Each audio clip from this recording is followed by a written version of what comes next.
Okay, ding dongs. If you don't subscribe to Jeremy Eyes and Fire, you're gonna spend the night in the box.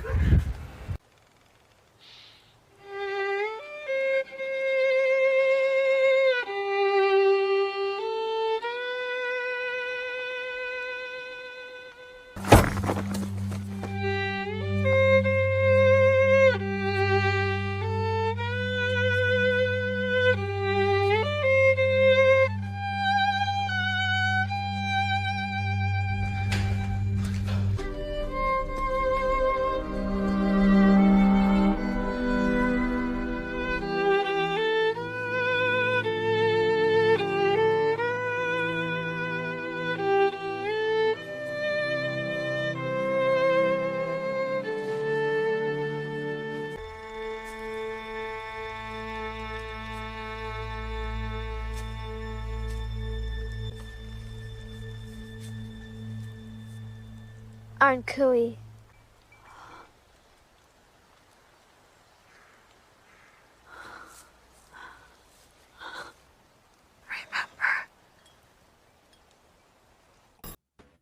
Remember one, remember all. And of course, we must also remember that we have only one episode of From Season 4 remaining.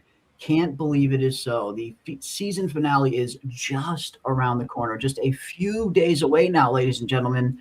And we are finally going to see how this season is going to come to its conclusion. And I got to say, I am very eager to, at the very least, see how it's going to end. But I am very much going to miss From Season 4 once it is over. And we're back into that very long hiatus waiting for Season 5. Yes, we got some other really awesome shows that we're looking forward to that we're covering on the channel as well. But, you know, From is special. From has a very special fandom. And, of course, we'll continue to talk From well into the hiatus. So just because this is the last episode doesn't mean it's going to be our last From live stream. We'll definitely be continuing to do them as long as you guys want to talk about it. But yeah, it's a little bittersweet heading into this last episode, Ravener. And especially just for me personally, it's even more bittersweet knowing that the season is only really just starting to get good now. I know. I kind of feel the same way. And man, that wait is going to be eternal. I know that they have a good aggressive filming schedule, and it should come out. It'll come out on time next year, barring a global pandemic or a writer's strike or a writer's strike in Canada or. And I just barely found out. I'm actually I've been chosen, and I have these memories that can actually save everybody I know and those around me that I care for, but I can't tell anybody about it. So and I just found that out. And I don't know, but yeah, man, it's gonna be brutal. The eternally long wait, and the other one I'm waiting for would be Night of Seven Kingdoms, and that one also another eternally long wait. So yeah, I don't know, man. All we can do is make the best of it, and I totally agree with you that things are just ramping up, and I don't think we're alone in thinking that. Somebody had posted a side-by-side comparison of the, and of course, I don't know if it was IMDb ratings or Rotten Tomatoes. Usually IMDb ratings, but yeah, this season is low. This one has the most low episodes and the most high episodes, I think. But I think even like season 3 was consistently, I think the average would have been higher in season 3. They were in the lowest was in the mid 7s, I think. Barring maybe 1 or 2 episodes, but I want to see what happens. I'm withholding my my opinions until we get this final episode Sunday under the belt, and then it'll be a little easier to make an assessment of the entire season as a whole. Exactly. But man, they had really better do something, and we're gonna get some supernatural. It looks like they splashed their VFX budget on this episode. We get some lightning storms and some other stuff. Looks like the creatures are going to be, or the monsters are going to be a little more active. We'll see what happens, but that's where I'm at. I'm in the wait and see mode, but I do hope that they do give it a good send off. I'm kind of in that. I'm just kind of I've kind of almost, I don't want to say I've stepped away from, but I'm more watching it just as entertainment, and as it should be. It should be an entertaining show, and not holding it. But not the same investment that you have in it this season that you've had in previous seasons is what you mean? I think, yeah, that's exactly right. A lot of the sillier stuff, Okay. I'm cutting a lot more of an allowance for the sillier stuff. I'm not overthinking it, stuff like Patty's face with that third degree burn and stuff. I mean, literally a day has passed and she's already got the bandage off and she's just walking around with her charred bits of I know flesh. that everybody's been commenting on that too. Every time we do a stream or even in the regular comment section, everyone's like, Patty, cover your face. Why is Patty walking around without her face covered? Just this open wound out there and just walking around Fromville. Not only is it, gnarly, but it's an open freaking wound. You're just asking to get infected at that point. But yeah. Yeah. And a burn would have been the worst thing. She would have been worse off than Elgin. She'd still be in worse shape. And I mean, I was still laughing, even when she got her head stuck in the fire, her hair didn't singe. Her hair's perfect. Yeah, her hair didn't burn at all. It was just her face. But that's the kind of stuff, that, we cut those exactly. I did it with House of the Dragon. I finally caught that episode. And, it's what you get with Hollywood. When you're a good guy, your armor, your sword cuts through armor like butter.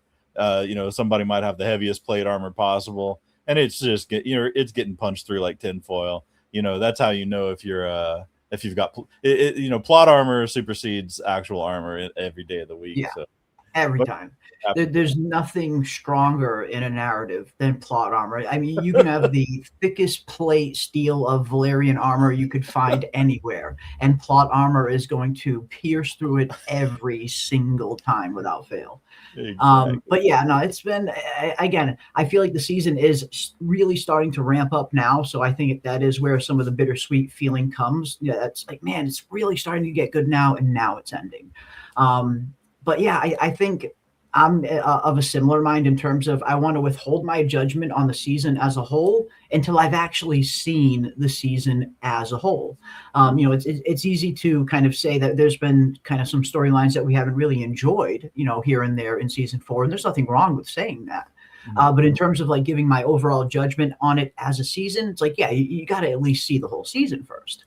So I'm right there as well, and I am very hopeful just based on the trailer. It looks like the finale does look like it's going to be pretty crazy, and then like you said, it looks like they saved a pretty big portion of their VFX budget for the finale with this red lightning, this chaos, this storm that seems to be hitting Fromville.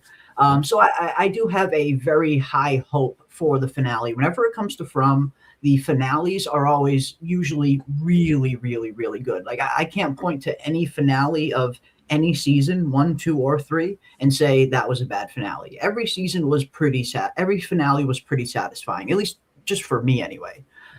So I do have very high standards for a finale of From. Like this is From. Like we know what we have come to expect from a show like this. There's a reason we hold the show to such a high standard because it's been really good in the past. So I am holding it to that same high standard heading into this final episode. Even though this season hasn't been exactly what I hoped it was going to be, I still have high hopes for what the season is going to end on and what they're going to give us heading into season 5. Yep. And episode 9 was the calm before. And we thought, well, maybe it'll be a metaphorical storm. No, this is going to be a literal storm. Looks like there's a literal storm. I don't know at what point in the episode it'll kick in. I've loved a lot of the theorizing that we've seen. The speculating, not so much theorizing because you know how I am with theories, but the speculating about what certain things' significance might be. And it's a short putt to guess. I mean, when episode 10's title is when a tree falls in the forest. When a tree falls in the forest, yeah. Yeah, maybe they're going to pull it up. And I've seen people making very sensible speculations about maybe, if they actually will succeed pulling the tree down, that might deactivate the talismans, all the other kind of stuff that's going around. A lot of it seems to make a lot of sense, and at least we're going to get more than just a cameo from the monsters in this episode. We know for a fact that they're going to be both down in the caves, and looks like they're going to be out and about in the town as well. Our man Smiley. Yeah. Yeah, it looks like we are going to get some nice monster action. I am very much looking forward to that as well. And yeah, the whole red lightning thing has been very, very interesting. And we dived into tons of those exact things yesterday. One thing that I found interesting was this drawing here. This is a very old one. This is one of Victor's drawings that has been around since season 1, like since the very beginning of the show. This has been out there. And here we see this depiction of Colony House and this kind of purplish reddish lightning stuff in the sky with the faraway tree right next to it. And we know Colony House doesn't have a faraway tree right next to it right there, not to mention the ominous shadowy figures here in the yard. And when we see Victor draw people, he does not draw people like this. When he draws humans, he draws them with clothes, with smiles or frowns. Like we've never seen him depict humans like this. And when I see the red lightning out there and I see the monsters kind of heading in, part of me wondered, and we talked a little bit about this in my episode 10 trailer breakdown video, but part of me wonders if this red lightning is changing the rules a little bit in Fromville, where yes, maybe the talismans are going to start working. Maybe the monsters are going to be able to start coming out during the day now. Maybe the rules are going to change. Maybe pulling out this faraway tree released some kind of energy into the atmosphere of Fromville that is changing the fabric of the place. These faraway trees are, they're not normal trees, and everyone knows that. Boyd knows that. Tabitha knows that. Jade knows that. They know these are not normal. They are magical trees. That in and of itself should give you pause to just yank it out of the fucking ground without a second, without even thinking about it, especially when you have the boy in white coming up to you or through Victor telling you you can't pull that tree down. The tree's important. So, you would think that they would at least think twice about it. They didn't even consider what Victor was saying. They just locked his ass up. They fucking arrested his ass. That pissed me off, honestly. I was really kind of mad. Too, bro. I'm right there with you. I was so pissed when I saw that scene. I'm like, fuck. You got to be what's infuriating about it, not just like the imagery of it, but when you break it down and see like what you're actually looking at. They have been wanting Victor for seasons. So from the very beginning, they've been wanting Victor to open up, tell us what you know. Please tell us, Victor. Help us, Victor. And as soon as he finally kind of starts facing his fears and opening up, as soon as he finally starts helping them, you lock his ass up because you don't like the answers he's fucking giving you. That was infuriating to see Victor get locked up like that. And every damn one of those in that room has had some kind of a supernatural experience, but then Victor comes in and says no, and they're like, oh, nope, cuffs and stuff. No, well, and even Tabitha with her, because Tabitha has seen the boy in white. It's one thing for Boyd to say, these things in here lie, and I think this boy in white is one of those things. It's one thing for Boyd to say that because he doesn't know anything about the boy in white. Tabitha does, though. Tabitha has had interactions with this boy in white. This boy in white sent you to the real world so you could see those drawings in Henry's basement so you could get your memory back and so you could bring Henry back here. Like the boy in white you've had multiple interactions, Tabitha. And for Tabitha to say like, oh, well, we don't really know what the boy in white wants. I'm like, wow, you got to be kidding me. So it was very infuriating to see them just lock Victor up like that and not even consider what he had to say. Yeah. And I mean, and to be fair, and it's not even really, even with Victor's diminished mental capacity, it's not really his fault because the boy in white, even when speaking with Victor, isn't that forthcoming. He just says something. I was just going to say, it's the boy that cried wolf almost in a sense where this is what you get, boy in white, when you don't fucking get, when you're so mysterious, when you play everything close to the chest 24/7, then when it comes time for people, when you want people to actually take you at your word, they're not going to. And and you're right, Ravener. That's his own fucking fault for how he's handled things. Yeah. I mean, he did. I mean, he'll say the trees are important, but he won't tell you why. Yeah. Won't elaborate. Yeah. That's like one of those memes, mentions the trees are important, refuses to elaborate. The next like, okay, well. Tells Tabitha you're asking the wrong questions, but doesn't tell her what the right questions are. It's like he continuously is operating with this kind of cloak of mystery. And we get his reasoning at the very least with him saying, I tried it once before with Christopher and it seems like everything went wrong. But it's like you also have to consider this other aspect. In moments like this, like right here, right now, when you're banking on the random people of Fromville who don't know you to take Victor at his word that what you're saying is true. Can you blame them for not believing you? Look at how shady you've been from the very beginning. Look at how not forthcoming you've been from the very beginning. So again, like we as the audience have a bird's eye view. So we're privy to information the characters aren't. But from Boyd's point of view and from, Jade's point of view and everyone who hasn't seen the boy in white, I 100% probably would have reacted the same way. I would have been like, if this tree's so important, why doesn't this boy in white come in here and say this to us directly? And Boyd had a very valid question when he said that. Yeah. I guess that is true. Jade must have felt so validated when they finally did get those, when the bones were actually where they were supposed to be, towards the end of the episode. But again, man, they at that point they were still just coming up with a plan based on mushroom visions. I actually enjoyed it at the very beginning because it was almost like Donna was taking the place of being a surrogate for a lot of the audience, where she's casting the doubt and she's like, this is a lot of faith to put in a mushroom trip. Those scenes were super nice. It was funny. This show is so just it is fun. It is entertainment when you take your foot off the gas and just like lean back and go along for the ride a little bit. I kind of am enjoying it. It is kind of silly in places and fun, but Donna was laying it out there just like a skeptical audience member would be like, we're putting a lot of faith in a mushroom trip. And we said this thing in previous episodes many times. Jade's plan has a lot of moving parts, and all of them have to go right for it to work out well.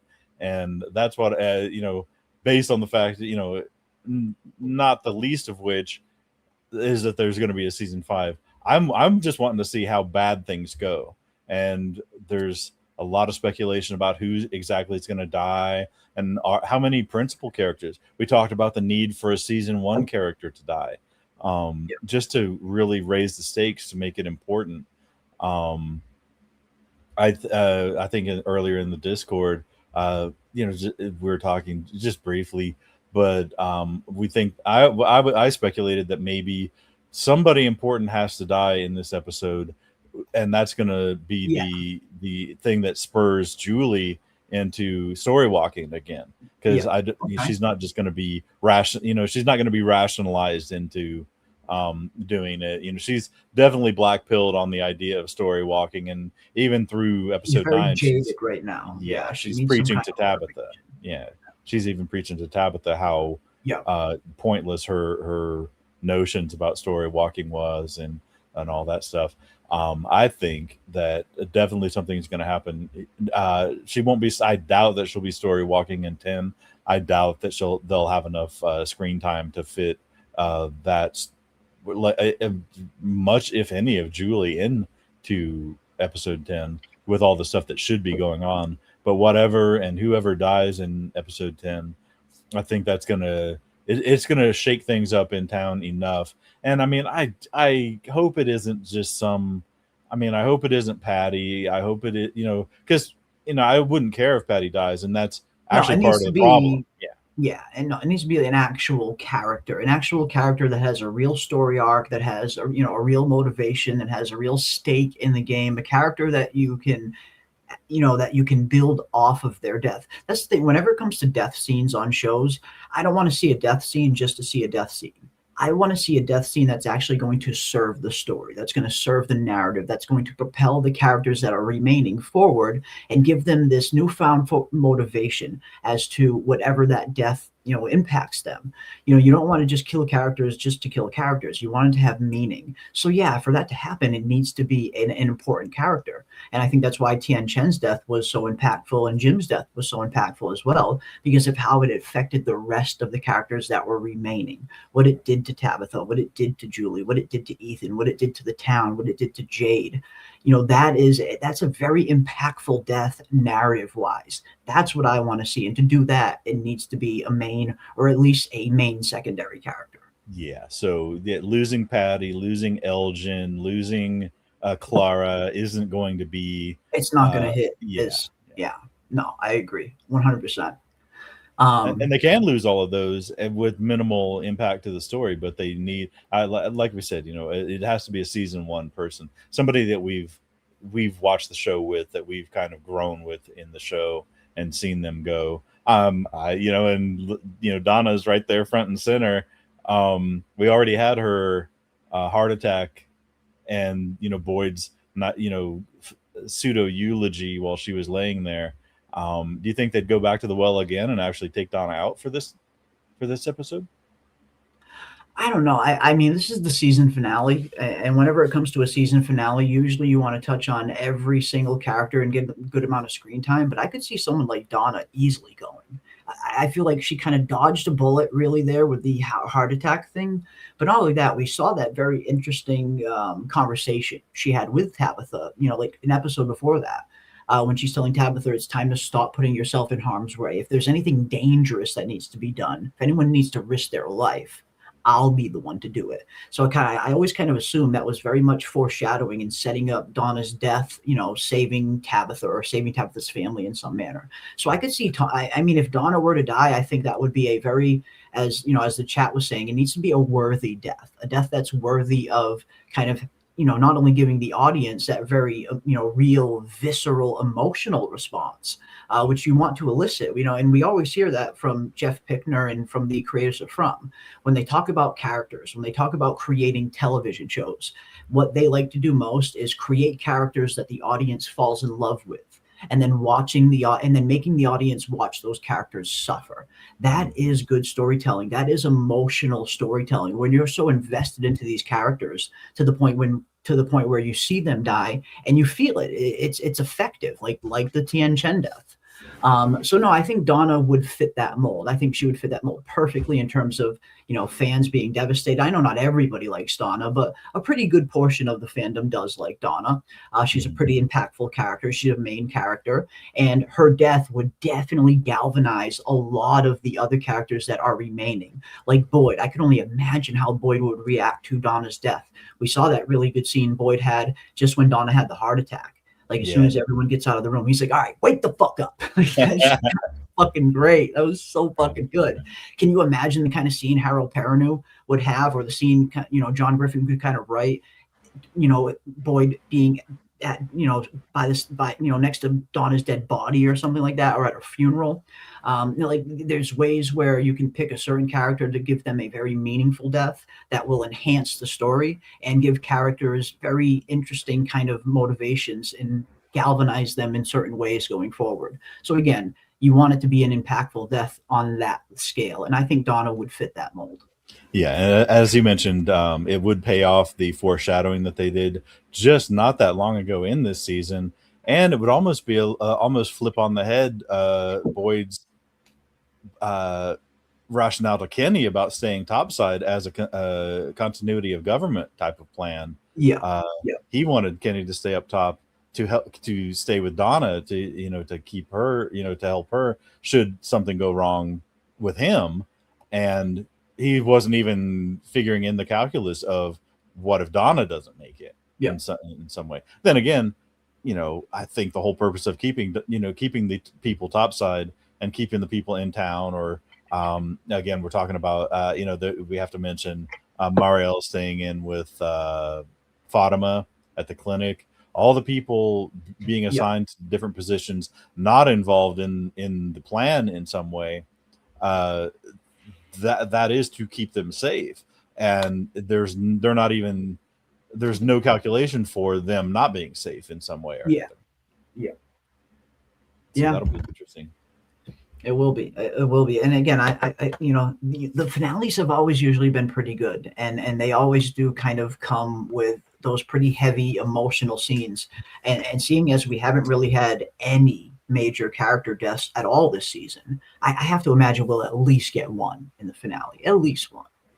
But no, again, you want it to be a character that's going to have a very impactful death, both on the audience and on the characters that are left behind. Something that will enhance the story. You don't want to just kill a character just to kill a character. It needs to be, tactical. It needs to be a reason for it. Yeah, and I don't even really think that I don't really think that Elgin is in as much danger as people thought. Now, I could be completely wrong, and I haven't seen any. Thankfully, I haven't seen any spoilers, and we do know that he's in a lot of peril. But Sophia is also collecting. I don't see Clara as. I see her more like a Renfield for how Dracula had Renfield. Very like, much like a lackey. Yeah, or an Igor. Yeah, absolutely. Yeah. Absolutely. 100%. I think so, it wouldn't be that wild in my mind, at least, that Sophia is just collecting lackeys, kind of. Yeah, collecting assets. Yep. Yeah. And I don't think she wasn't really controlling.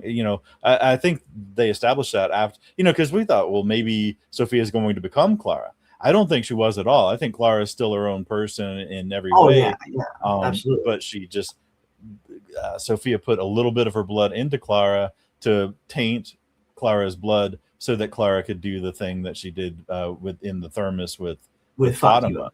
Yeah. I don't think Sophia putting her blood inside Clara, has anything to do with Clara in that scene. That was all about Fatima. 100%.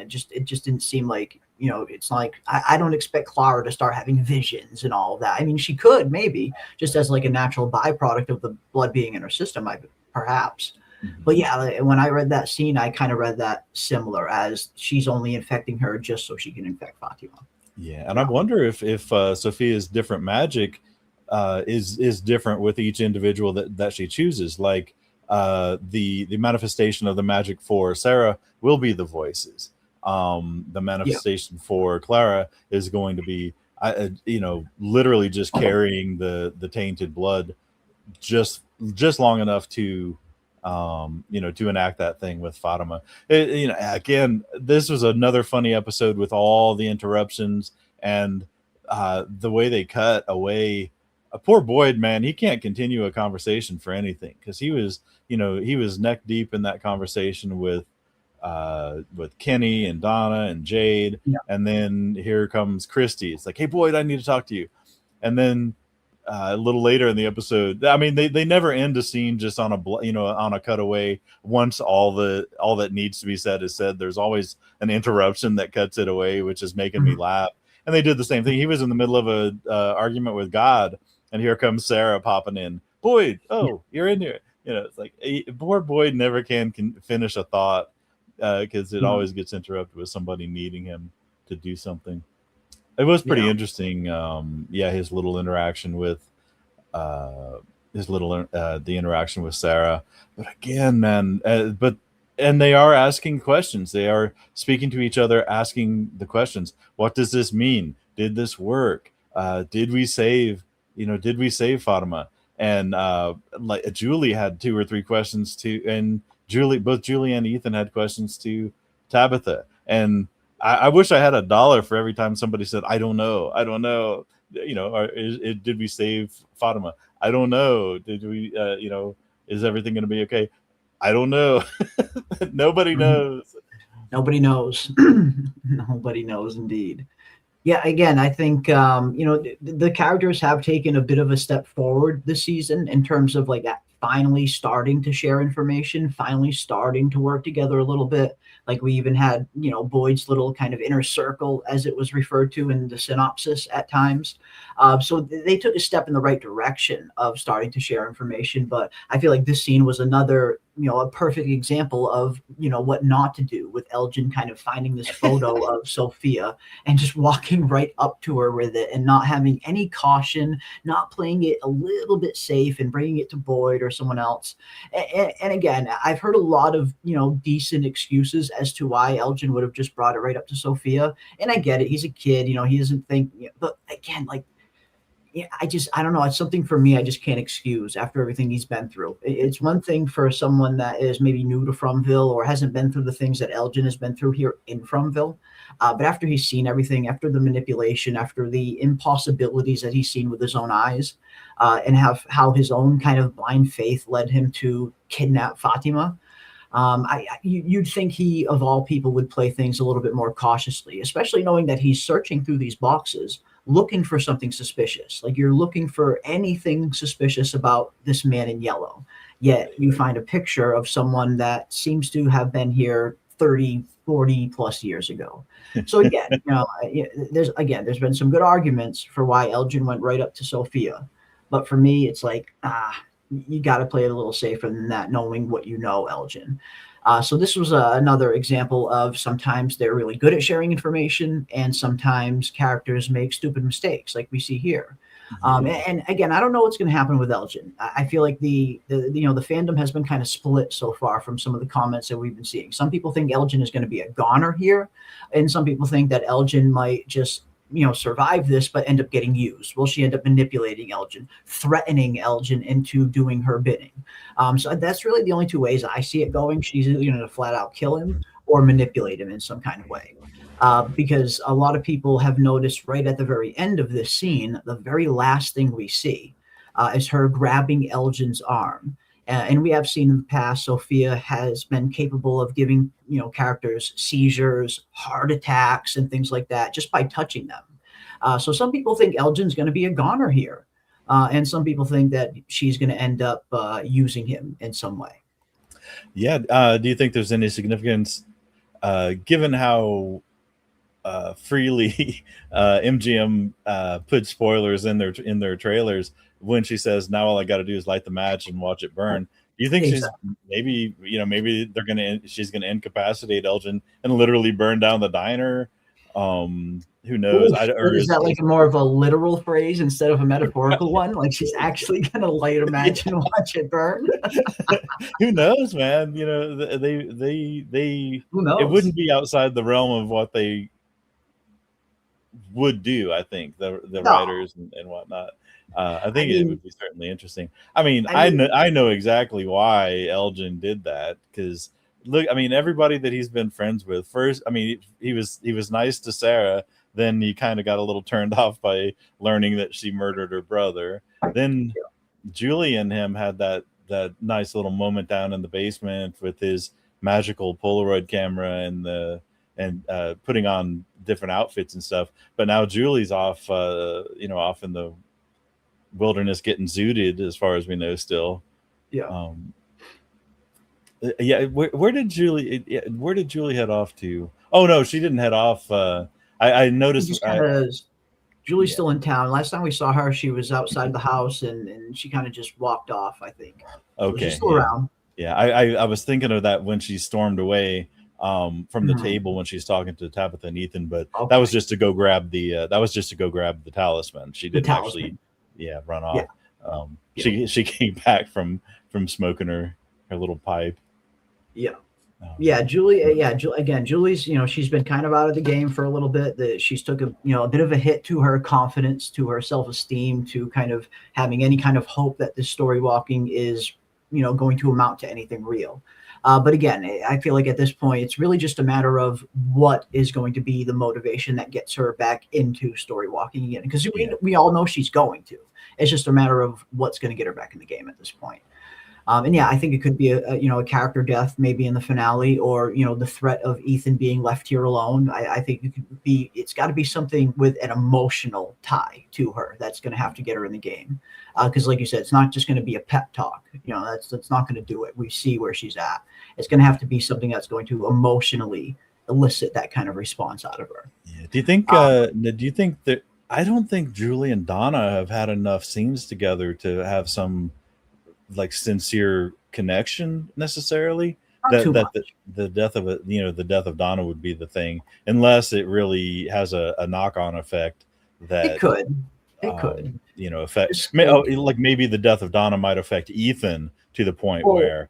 Well, if Donna dies helping the Matthews family or saving the Matthews family, that could definitely do it. Like it doesn't matter who it is at that point. If someone dies saving your life, that's going to give you motivation. I think that would be, so that's putting Donna squarely in the Deadpool. I think Donna's a good candidate for the Deadpool in the finale. Yeah, yep. Donna is officially on the Deadpool. Now we got to add to it. And Randall's been off in the Elgin. I suppose. I mean, since we're on the subject of Elgin, we'll just read the chat's answers real quick, and then we'll move off from Elgin onto some of these other characters. Sure. I think it's safe to say Elgin's on the Deadpool too, right? Considering the situation he was left in. Yeah. I mean, basically every scenario that I'm writing where Elgin survives, that's 50% chance of that, and then the full other 50% chance is she just offs him in this scene. I mean, because that's what I think we're just following the logical conclusion that she'll do something to eliminate Elgin, and I think that's still probably the odds on most likely scenario. And then of course, if I want to go into fanfic land, then I can think, she might turn him into a lackey as well, but it's just as likely at this point. And again, man, when we follow these guys' character arcs, and when they run out of utility, when they're no longer useful to the story, and how badly would the story be damaged by the removal of XYZ character, Elgin has served his purpose. I mean, the same way we felt Fatima had served her purpose in season 3, and I had expected Fatima to be extra weight to be cut loose here in season 4. They kind of revived her with the whole Golem storyline, but I think Elgin may have reached the end of his road. I don't know if they'll go for Bacta, just because man, they won't ever get anybody to work in that diner again if they kill Tim Chin and Bacta. Nobody's at the very least, the diner's going to have to start coming with some kind of hazard pay. So whatever the Fromville equivalent of hazard pay is, that is what the diner job's going to have to come to if they kill off Bacta. But again, Bacta's like such a, I wouldn't even call her a secondary character. She's really kind of, we barely see anything from her. They really have not developed that character at all yet. Right. But no, Elgin on the Deadpool list, Donna on the Deadpool list, and it seems like a lot of people in the chat are thinking that Elgin's going to die. So it seems there are a lot of Elgin being dead. But a few people think he's going to live, though. Elgin's a roasted duck. Elgin and Marielle are goners. Hell no, Ethan as a kid. Elgin is a grown-ass man, especially from standards. I bet Ethan wouldn't have shown that picture to Sophia. I mean, maybe you might be right, Xavier. You might be right. Maybe even Ethan would have made a better choice. Who knows? Hey, but here's we know Elgin is a believer, a boy of faith, and here's another kindred spirit with Sophia. As far as they know, she's a girl of faith, and being a red-blooded American boy, I'm like, I can think of 2 reasons why Elgin would want to, chat up Sophia. I'm just going to say it. and I think Golden Child also has a good point here as well. Whatever happens to Elgin in this scene, whether if she kills him or comes up with some kind of backstory, whatever the case may be, Clara will definitely co-sign whatever kind of nonsense Sophia comes up with. Like if they come up with some crazy story like, oh, Elgin slipped in the kitchen and fell on a knife and it landed right in his neck. Sophia will be like, I was there, I saw it, I swear. He fell right on a slippery floor and landed right on that knife. Right in his neck. So I 100% agree with you, Golden Child. If Elgin does get killed here in this scene, Sophia has a pretty good alibi here in Clara to kind of co-sign whatever nonsense she comes up with. Oh yeah, and we know Sophia's been carrying that knife around, but she used the knife to sabotage the ladder the previous night. So yeah, she pocketed that knife after she She cut Yeah. open Clara. Yeah. Yeah. Use the same knife to cut open or to slice the rope a little bit. Do you think that'll pay off? Do you think that they'll actually like descend the rope ladder and that will pay off the sabotage? I feel like it's got to. I mean, if you know, if the writers are going out of their way to show Sophia literally cutting this rope with a knife, Right, if like I Chekhov's feel like- ladder. I mean, it could be, yes, but I feel like that's got to have some kind of payoff. So I hope so. I really hope that wasn't just all for naught. I hope that has some kind of payoff where the rope does actually break and present an interesting dilemma that they weren't expecting. Yeah, well, yeah. Who's gonna be on the ladder when it snaps? Jade. It's got to be Jade. Jade. I see Tabitha making it up, and then Jade going to make it up and it breaking. I don't know why. Because I feel like Jade would have Tabitha climb first to keep himself in more danger, get her out of there first. I just feel like that's what Jade would do. He would let Tabitha go first. He would want her to go first. Yeah, I could see that. And I mean, and she only cut the one side, so she just basically destabilized. As far as we know, yeah. That's So all we saw. maybe he'll just do wrap it around his wrist and tell everybody to pull Maybe. for all your worth. Paul, I didn't hoist him Paul. right up. They got enough people up there. They got Boyd, they got Randall, they got the truck. They got more than enough to kind of just hold on to that and yank him right up. That's very, very possible. But I think the bigger problem is going to be them removing the faraway tree. If they really do remove that faraway tree, and again, we're seeing some evidence that looks like it might potentially happen. That's going to be the big problem. That is going to be the bigger consequences. They might escape with these bones, but they're going to have hell to pay because of how they got the bones. And Sophia kind of lets that be known in episode 9. When she's sitting down and she's talking to Clara upstairs in the upstairs bedroom scene. She's talking to Clara about how this place is built upon ritual. And sometimes how you do something is just as important as what you do. And I think she was referring to how they're going to get the bones. Not only is it important that you're getting the bones, but how you go about getting the bones is just as important as getting them themselves. And I think she was kind of tangentially referring to the method of pulling out the faraway tree, that how you do something matters. And the way that they're going about this is going to have devastating consequences. Yeah. And I can definitely see that. And there's the mention of like the children poured their hope into Exactly. The children poured their hope into these fucking roots that became these trees, and you're going to fucking yank them up. What do you think's going to happen? Nothing good. Right.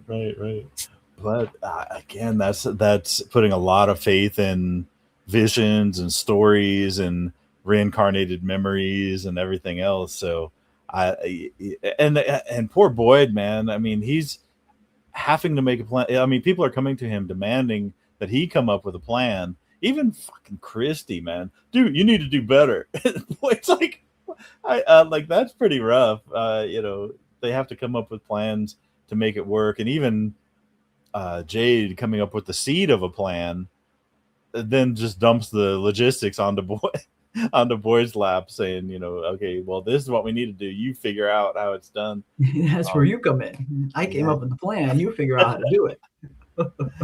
But yeah, it's going to be interesting, and so assuming that the sabotage rope ladder does come into play, that also presupposes that pulling out the tree does open up the top of the chamber, because I'd also heard a lot of talk about those walking trees move around, and that would pay off all the screen time that they spent on Victor measuring these moving trees. Exactly. I would have loved that if they would have just punched through and boom, like it's a totally different spot. Right. And I don't know if at some point Victor in his jail cell is going to say, the trees move and that kind of stuff, and whatever you're expecting. Yeah, whatever you think's beneath it isn't going to be there now. But again, it's one of those wait and see things. It's funny that there could be a million ways that they could go when we're writing the story. There's a million ways that it could transpire, or there are a million ways that it could play out, but there's really only one that we're going to find out. So Again, we're right back to the wait and see mode for this episode. We are, and then which is the mode we kind of tend to stay in most of the time when it comes to From. Wait to see what's going to happen next. What is the next answer? What is the next piece of information? The next piece of the puzzle that they're going to give us that will hopefully let us see the grander kind of image as a little bit better. But yeah, Elgin needs to be a little more self-aware about the kind of people that he easily appears to draw and like. And again, I think that's a really good way of putting it. Absolutely. Elgin, after what happened with the kimono creature, at this point, he needs to understand that he might attract that kind of entity, that kind of persona to him. As you know, it's happened once before. It could very well happen again. You just got to be a little more cautious after everything you've been through. Again, it's one thing if you're new to Fromville, or if it's one thing if you haven't been through the things Elgin has been through. But after going through what he went through, got to be a little more cautious. Yeah. I have Sophia exhaustion. She can't keep getting away with this. I do have Sophia exhaustion a little bit. I do miss the man in yellow. Not gonna lie. It was kind of funny though. I mean, we were mentioning, in the last episode, and it had come up about how. Like Sophia would have been a better character for season 3 when her slow burn, subtle manipulation schemes and stuff would have had a little more time to play out, and wouldn't really so obviously drag down the pacing of the show. Now in this season, introducing her and then having her doing all these subtle things, and I was kind of like very satisfied when she did mention to Clara that she's playing so many games, but she does need to give a certain of her little plans a little push. Yeah. I was like, you're preaching to the choir, baby. You damn sure need to get something going on here with your little games and plans, because there's a little unrest in the fandom about it. Mm-hmm. Well, and that's the thing with the whole Sophia storyline. I feel like her kind of going undercover and doing these kind of manipulation tactics. I feel like it might have played a little bit better if there would have been some more bigger consequences. Like, she didn't really do any damage at the end of the day. Like, when you really take a step back and look at everything that Sophia has done, she's been laying the groundwork to do damage later on. But she doesn't really do any damage. Like, you look at all the characters, yes, they had to go through some interesting kind of things at times. But in terms of like the amount of damage she could have done, the amount of damage the man in yellow could have done is minuscule in comparison to what we got. So I think that was part of the a bit of the kind of tension, I guess, from the Sophia storyline. If she's going to be going undercover and kind of doing all of these little manipulation tactics, you would have hoped that it would have amounted to some more damage within the town, whether that's characters getting killed or, the one thing that a lot of us were kind of looking forward to or predicting in season 4 is that the town was going to turn on Boyd, or the town was going to kind of split in two. They've been kind of foreshadowing this for a very long time, that this town is getting closer and closer onto the brink. The town is getting closer and closer to losing its faith in Boyd.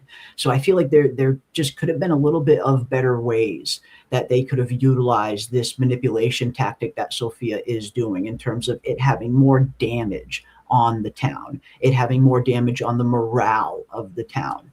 I just feel like that's where a little bit of the problem comes in with the Sophia thing. She didn't really do much damage. Like, she was undercover this whole time and didn't really achieve a whole lot. Yeah, and that's a very good point. I mean, they ended season 3 with the introduction of the man in yellow, and this is my favorite part, where they tell each other where they tear each other apart, or and you put your finger right on it. They haven't really torn anything apart at all. Nothing's really torn apart. And now we're going to be in that same situation here, where, okay, yes, this is Boyd's plan or Jade's plan as enacted by Boyd. Fine, great. And then maybe some people die here, but now we're exactly back where we were at the end of season 3. And then all the tearing apart or whatever results from the plan failing, that'll all be played out in season 5. So the question is, what did we do in season 4? Yeah. Yeah, it just hasn't been the best utilized storyline, in my opinion. And they hinted, I mean, aside from the gentleman, I mean, she broke her own arm, trying to get Sarah to do something. But they hinted at her power by being able to bring Roger back to life. That was cool. That kind of hinted at what kind of power she can tap into. But now we're just back to putting a little bit of her blood. Now, it may play out in a bombastic way when we see exactly what is going on with Fatima, because again, we got one little piece of hair of Fatima falling out and some stomach cramps, and cut scene, cut away. Yeah. So we don't know. Yeah, again, the whole Fatima thing has been pretty interesting. What's going on to her? What's going on there? Is she actually turning into a monster? Or is that a little too obvious? Is something else happening there? I don't know. Again, I think it's been interesting. I think they gave Fatima a more interesting storyline in season 4 compared to some of her previous storylines she's gotten in other seasons. This whole Golem storyline, I actually really enjoyed that. I thought that was one of the better storylines. And we still don't exactly know where it's going to go. What exactly is going to be like the final scene involving this Golem? Will we even see the Golem again? I guess is the question. But yeah, I don't know. I think at this point, just based on the comments that we've been getting on a lot of our videos, the majority of people seem to think that she's turning into a monster. Okay. And who knows? I mean, she may not make it back to Colony House anytime soon, at least maybe this season. But yeah, the using the Golem as a conduit to stop Smiley in that one instance and save Kenny, that was awesome. And it sparked the imagination of what the significance of it is, and what is the what is the nature of Sophia's powers? What is the nature of Fatima's powers now that she has access, at least in some tiny way, at least to influence the monsters, Smiley and specifically. And you made a good point in the past when I got a little carried away with it. She's not really controlling Smiley, but at least for a brief instant, she demonstrified him just long enough for Kenny to escape. Just long enough, yeah. So now we need to explore what all the significance of that is. And Yes. I mean, sadly enough, Marielle was the one to broach the topic of, let's put that to use for us. It could be useful. Who knows? And the question remains, who knows? Because we still don't know. Nobody's told us anything more. And I think this is, as Kismet brings up, this is a very likely possibility as well. Like, we tend to kind of think of the theory aspect of what's happening to Fatima. What is she turning into? But, then you kind of have to take a step back and wonder, maybe she's just dying. Maybe she is just going to die. That's just as much of a possibility as anything else. So yeah, you're 100% right, Kismet. We might think, as much as, it looks like she might be turning into a monster or something else. I mean, we saw her heart rate, her blood pressure. She shouldn't even technically be standing right now, let alone alive. So yeah, there could be a possibility that she might just be dying, and that this connection she has with Smiley, using this connection, is the cost that we're seeing.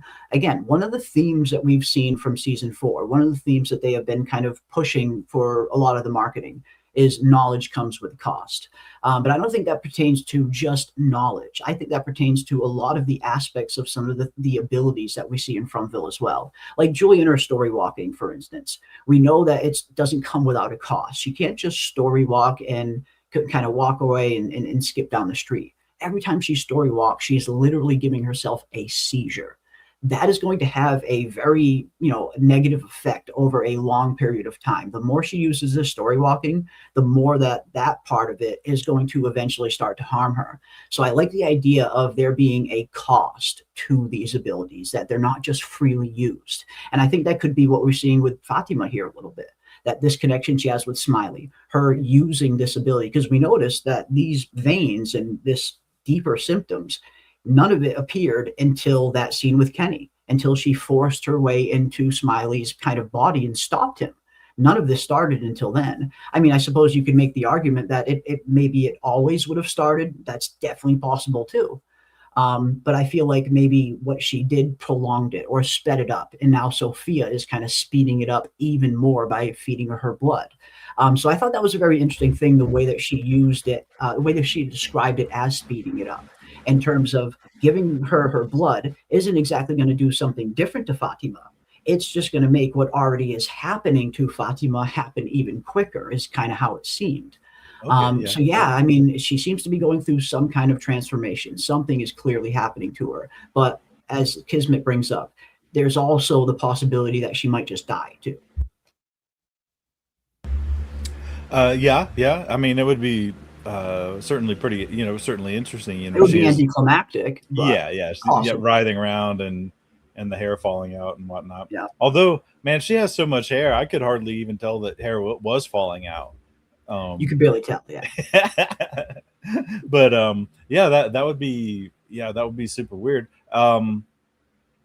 Clearly they cut away from that scene where she is like screaming and holding her stomach, and writhing around.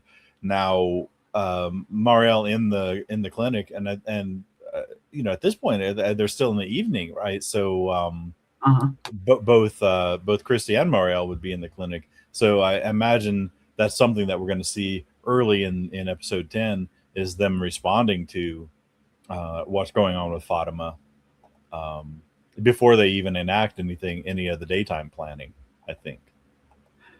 Oh, well, actually, no, that's right. It is daytime. The episode ends and it's already daytime, because Jade and Tabitha are already down in the caves, and Boyd and everybody are already up top at the tree. So when the episode ends, it is daytime. So nobody responded. To Fatima. So I guess nobody responded to her, or it's something that just happens off screen and we didn't actually see it.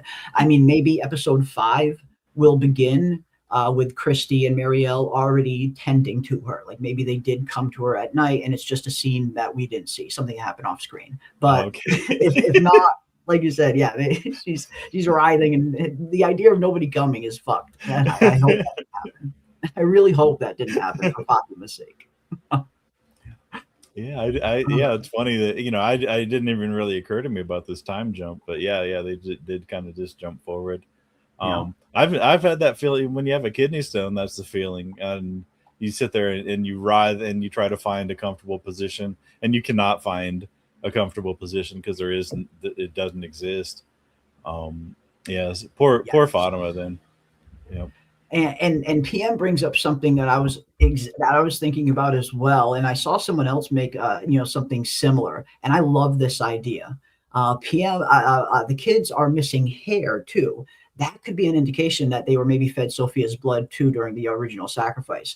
That could at least answer the question finally as to what really happened to the children, because we see these children, the way they got sacrificed, they're not normal. Like something really messed up happened to these children. Not only do the children lose hair, but they also have these exact same veins that Fatima has. These veins are not specific to the monsters alone. Many creatures in Fromville have these, real dark protruding veins like this. So yeah, I wonder if we're seeing the process replicated. What happened to the Ankui children? Did this have to happen to the children before they were sacrificed? And if that is the case, is Fatima going to get sacrificed? Is she being primed for a sacrifice of some sort? I mean, it seems like the sacrifice of children is what started all of this, but there's not many children in From. I mean, there's only Ethan. So the next best thing is maybe Fatima. So no, I love the idea that maybe the children were forced to drink the man in yellow's blood, and that potentially kind of put them in that state. Because I always thought that it was just kind of malnutrition and being malnourished. We hear that the children were born in the dark and were murdered in the dark. So that made me wonder, okay, were these children born in those caves and kept in those caves for their whole life with the sole purpose of being sacrificed one day? Or were they actually just regular kids that were put into this state, were transformed into this kind of haggard state that we see them in? And if that is the case, was it the man in yellow's blood that did it? And are we seeing the same thing happen to Fatima now? Oh my God. Could you imagine? I'm just imagining poor Fatima, the actress, and everybody. Like, you come into the next episode and she's like a Norwood level 7 male pattern baldness, scale. She's got a bald wig on because there's no way she wouldn't cut her hair for this role. But a nice, I mean, imagine her looking like the Yankui kids with her the whole front of her hair gone. Yeah, I don't know. It would be. I mean, still to this day, one of the funniest fucking memes that came out of From was the Fatima is Martin meme. The Photoshop of Fatima's like face on Martin's body was one of the funniest fucking ones I've ever seen in my life. I don't know how they did it, but they photoshopped that just the right way to make it look fucking spectacular. It was absolutely glorious. That finished kind of look there of Fatima. Oh my gosh, poor Fatima. That would actually make me empathize with Fatima a little bit, or sympathize with her. I mean, and the whoever controls the wigs on this show, they have no scruples whatsoever. So. Yeah, they have no scruples. I mean, when it comes to the wig department, it's not budgeted out. They're not allocating a whole lot of funds to the wig department budget. That's for sure. They will do you dirty. It doesn't matter who you are. Wig will do you dirty. But yeah, no, as Ram brings up, absolutely, I would love to do something like this for the finale. After the finale airs, maybe we can pick a day and we can all just do one giant From discussion together. If we can get everybody, if everybody's schedule will allow it, we'll see what we can set up. Yeah. Yeah, absolutely. But yeah, again, I think this is going to be very interesting to see what's happening to Fatima here. And again, is she turning into a monster? Is she turning into an Ankui child? Is she turning into the kimono creature? We've heard so many interesting theories that seem to have interesting evidence backing them up. But I don't know. I guess we'll see. But again, as Kismet brought up in the chat earlier, there's also the possibility that she might just die. Maybe she just won't survive this. You tend to think there's something a little bit more going on here. If Sophia is feeding her blood to speed up this process, you tend to think that process is going to lead to something. But what's to say that once that something is over, that she's going to survive it afterwards? So, she could very well die at the end of this. But I mean, also, by that same token, there's a lot of ways that they could just flat out, if they wanted to kill Fatima, they could just flat out kill her. So many ways. Yeah. But this is leading somewhere. Yeah, doing the elaborate, drip blood into the thermos, then bring the thermos over, via Clara to Fatima. I just, and again, it just leads me to assume that there is something more to it. And it was one of those scenes where it's like, wow, something is happening with Fatima. It's cool. What's going on? And they were very careful to focus in on the thermos very briefly. During this scene, just to let us know 120% sure that it is the contents of the thermos that are causing it. And then promptly just cut away at the end of the scene. I was like, oh, you've got to be kidding me, man. Yeah. But yeah, and I guess that'll be something interesting if they start to kind of become suspicious of Clara because of this thermos. I mean, once Marielle and Christy kind of eventually come to Fatima, I have to imagine they're going to do their due diligence as doctors and ask her, have you eaten or drinking? Have you had anything different to eat or drink today? And then, of course, I mean, Fatima will obviously say, yeah, Clara came over and brought me some kind of home remedy. As soon as they hear that word home remedy, if I was a doctor here in Fromville with all the shit that we know, that would instantly give me a red flag. I would go right to Clara and find out exactly what the hell was in that home remedy. So maybe this could be, the small string that could potentially get pulled that could, uncover Clara as the mole, as the sleeper agent. Yeah. And even as scared as Clara is, again, of she's gonna Sophia, feel guilt. Yeah. And Clara doesn't seem like she's somebody that holds up under pressure that well. So. No fucking way. And I think that's why she's easily manipulated. I think that's why this place or the Man in Yellow targets these kinds of people that are a little bit weaker, people that are a little bit less sure of themselves, people that won't stand up to pressure and scrutiny, like the Elgins, like Sarah was when she first arrived, like Clara as well. Yep. Imagine Christy and Marielle setting Clara in the chair and dropping the toolbox down. Clara Exactly. She'll squeal immediately. Exactly. In a fucking heartbeat. And in 2 seconds.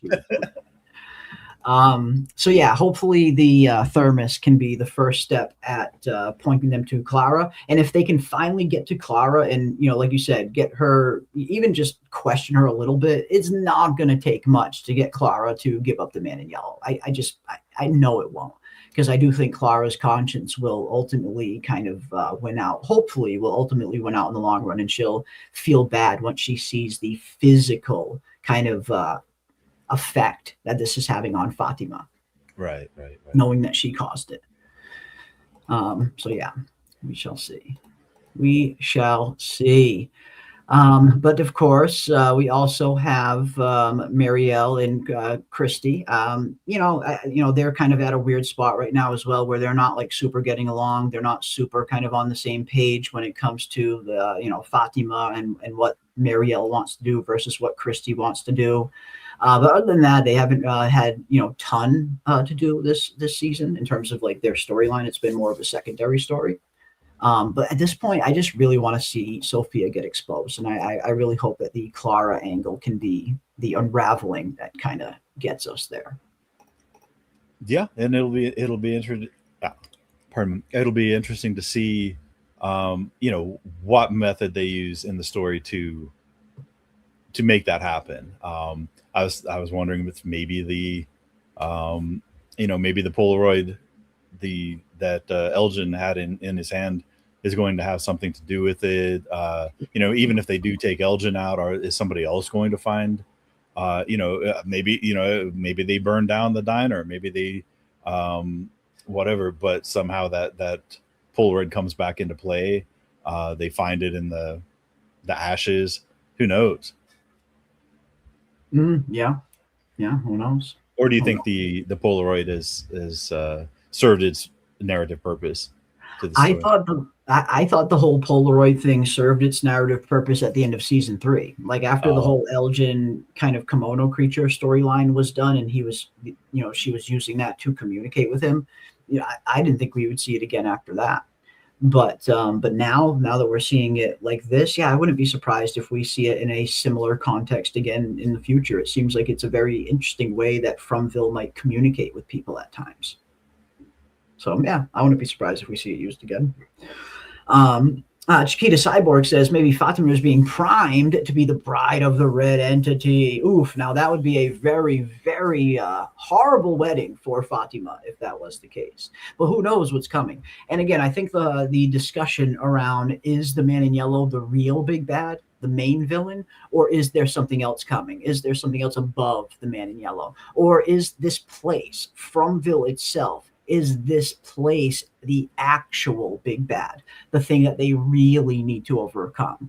The monsters, the man in yellow, all of the other nightmares that we find in Fromville are maybe at the end of the day just obstacles standing in our character's way. But the real goal, the real thing they need to defeat, is this town in and of itself. And they do that by escaping, by saving the children.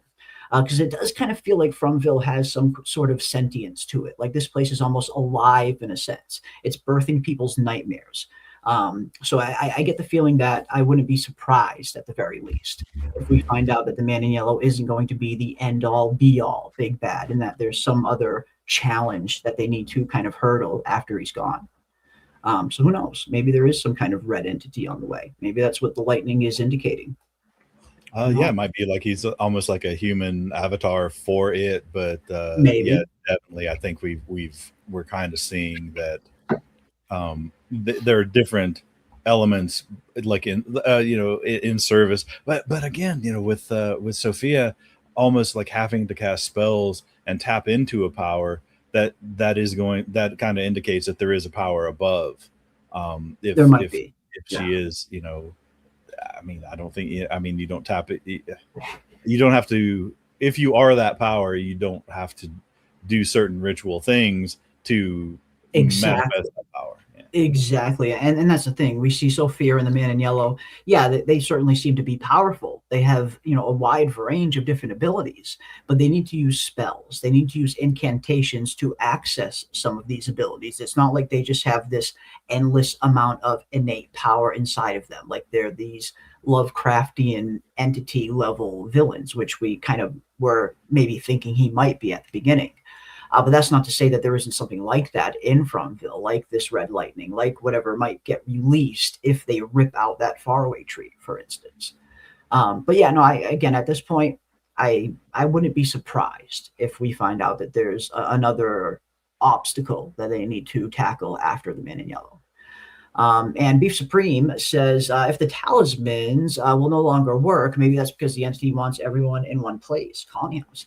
I mean, I think it's an interesting possibility. When we see this whole red lightning thing pop up into the sky, and especially when we look at that drawing of Victor's, that colony house drawing with red lightning in the sky. It's a daytime setting, and we see these shadowy figures kind of standing in the yard that kind of almost seem like they're maybe the depiction of the monsters, because Victor never draws humans like that. So no, I wouldn't be surprised if pulling this faraway tree out just fundamentally changes the landscape of Fromville to the point where the very rules change. Now the monsters can come out during the day. Now the talismans don't work like they used to. I could totally see something like that happening. And I think it would add an interesting kind of layer of urgency to the story, where this immediate danger would be around every corner. But who knows? Who knows? But we also have Let's Scare Tiffany to Death. I love that name for 250. Thank you. That's a fucking awesome name. I thought she cut the rope planning a bigger loss. And I think she did. I think the cutting of the rope is maybe her hoping that something bigger will come of it, that this will kind of lead to a bigger loss.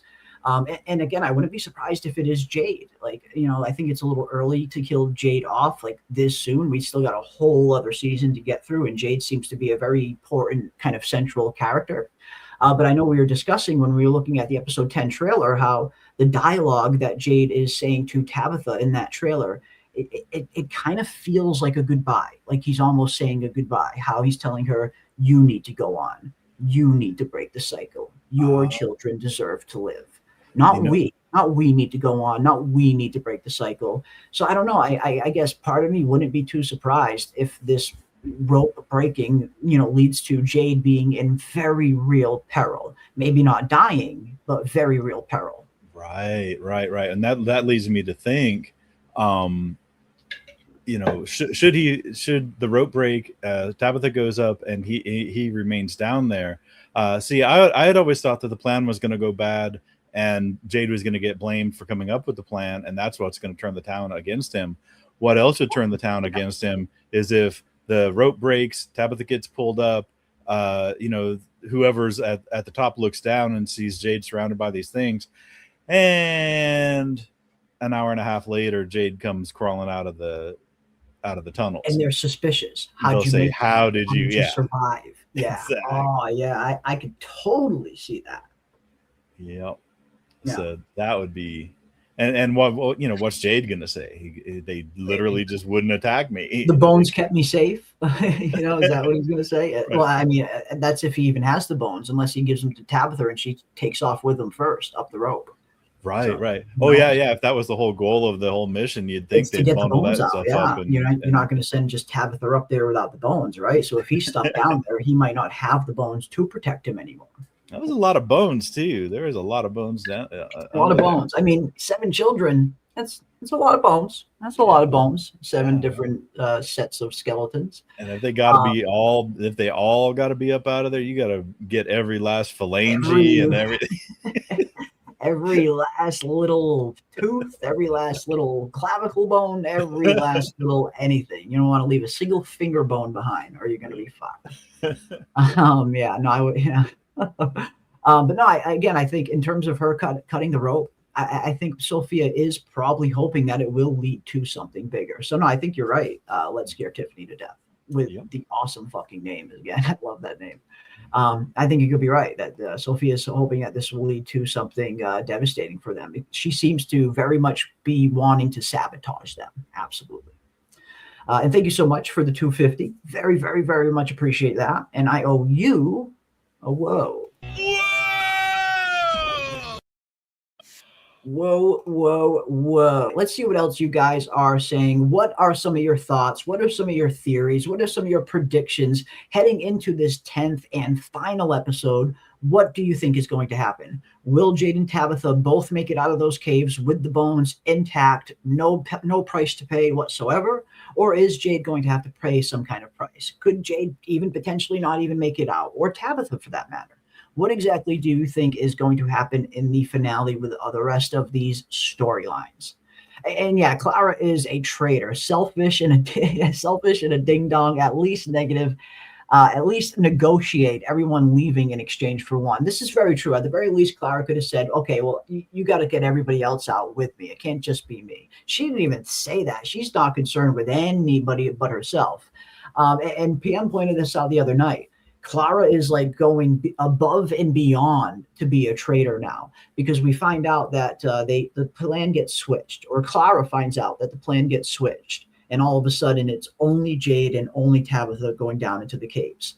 That is information that Sophia didn't know, that Sophia didn't need to know. And Clara runs right to fucking Sophia and says, oh, I just thought I'd let you know the plan changed. It's just Jade and Tabitha going down there now. So Clara is actively going out of her way now to give Sophia information that Sophia didn't even ask for. So yeah, screw Clara at this point. She's a traitor. Yep. And yeah, who knows? I mean, I wonder if they'll figure out. I mean, what will happen with Clara if they figure out that she's either been influenced or is, actively at this point, like as you mentioned, actively working on behalf of this. And that the famous they told me we'd all get out. I mean, we've already heard that from Sarah. On. How gullible do you have to be? Yeah, we saw that play out with Sarah when she said, they said it was the only way. We've heard that before, lady. Carry on. Clara gets a box. That's right. Clara, I mean, I'm with PM. I am with PM that Clara is a traitor. She's a traitor now, an absolute traitor. But who knows? I mean, again, I wouldn't be surprised if Clara does have some kind of redemption arc, though. I mean, I feel, she was a sweet character. I feel like there is a reason why so many people liked Clara. I mean, yeah, she was very sus, and I think the whole Clara is a mole theory really kind of turned into more of a meme than it was like an actual theory. At that point, it really just seemed to be like just a joke within the fandom. Right. One that the writers totally kind of just took and used. But no, I think there's still a possibility that Clara, and I guess this is a good question that I'd like to ask you, Ravener, and you guys in the chat as well. Is it even possible for Clara to get redemption? Can Clara do something that could redeem her in your eyes as an audience member, as someone who has watched this show, who has studied this show for seasons on end, each and every one of you in the chat, as an audience member, is there anything Clara can do that can redeem herself in your eyes? I don't think so. Personally, no. Just because it's not a one-off. They've already as I'd mentioned, they had already seen it with Sarah. They'd already seen manipulations where that the individual being manipulated is told, this is the only way. This is the only way. You have to do this terrible thing, but it's the only way. Kill the boy. Whatever it is that you need to do, it's going to be terrible, but it's the only way.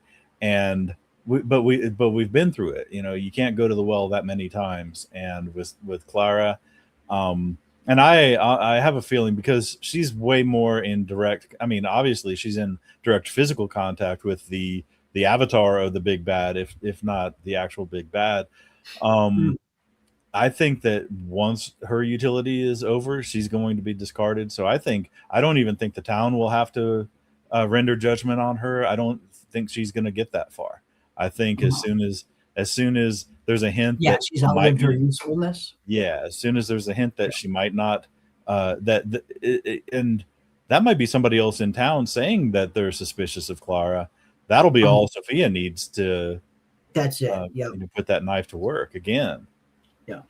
And I suppose there's always the question as to, is Clara Sophia's only sleeper agent?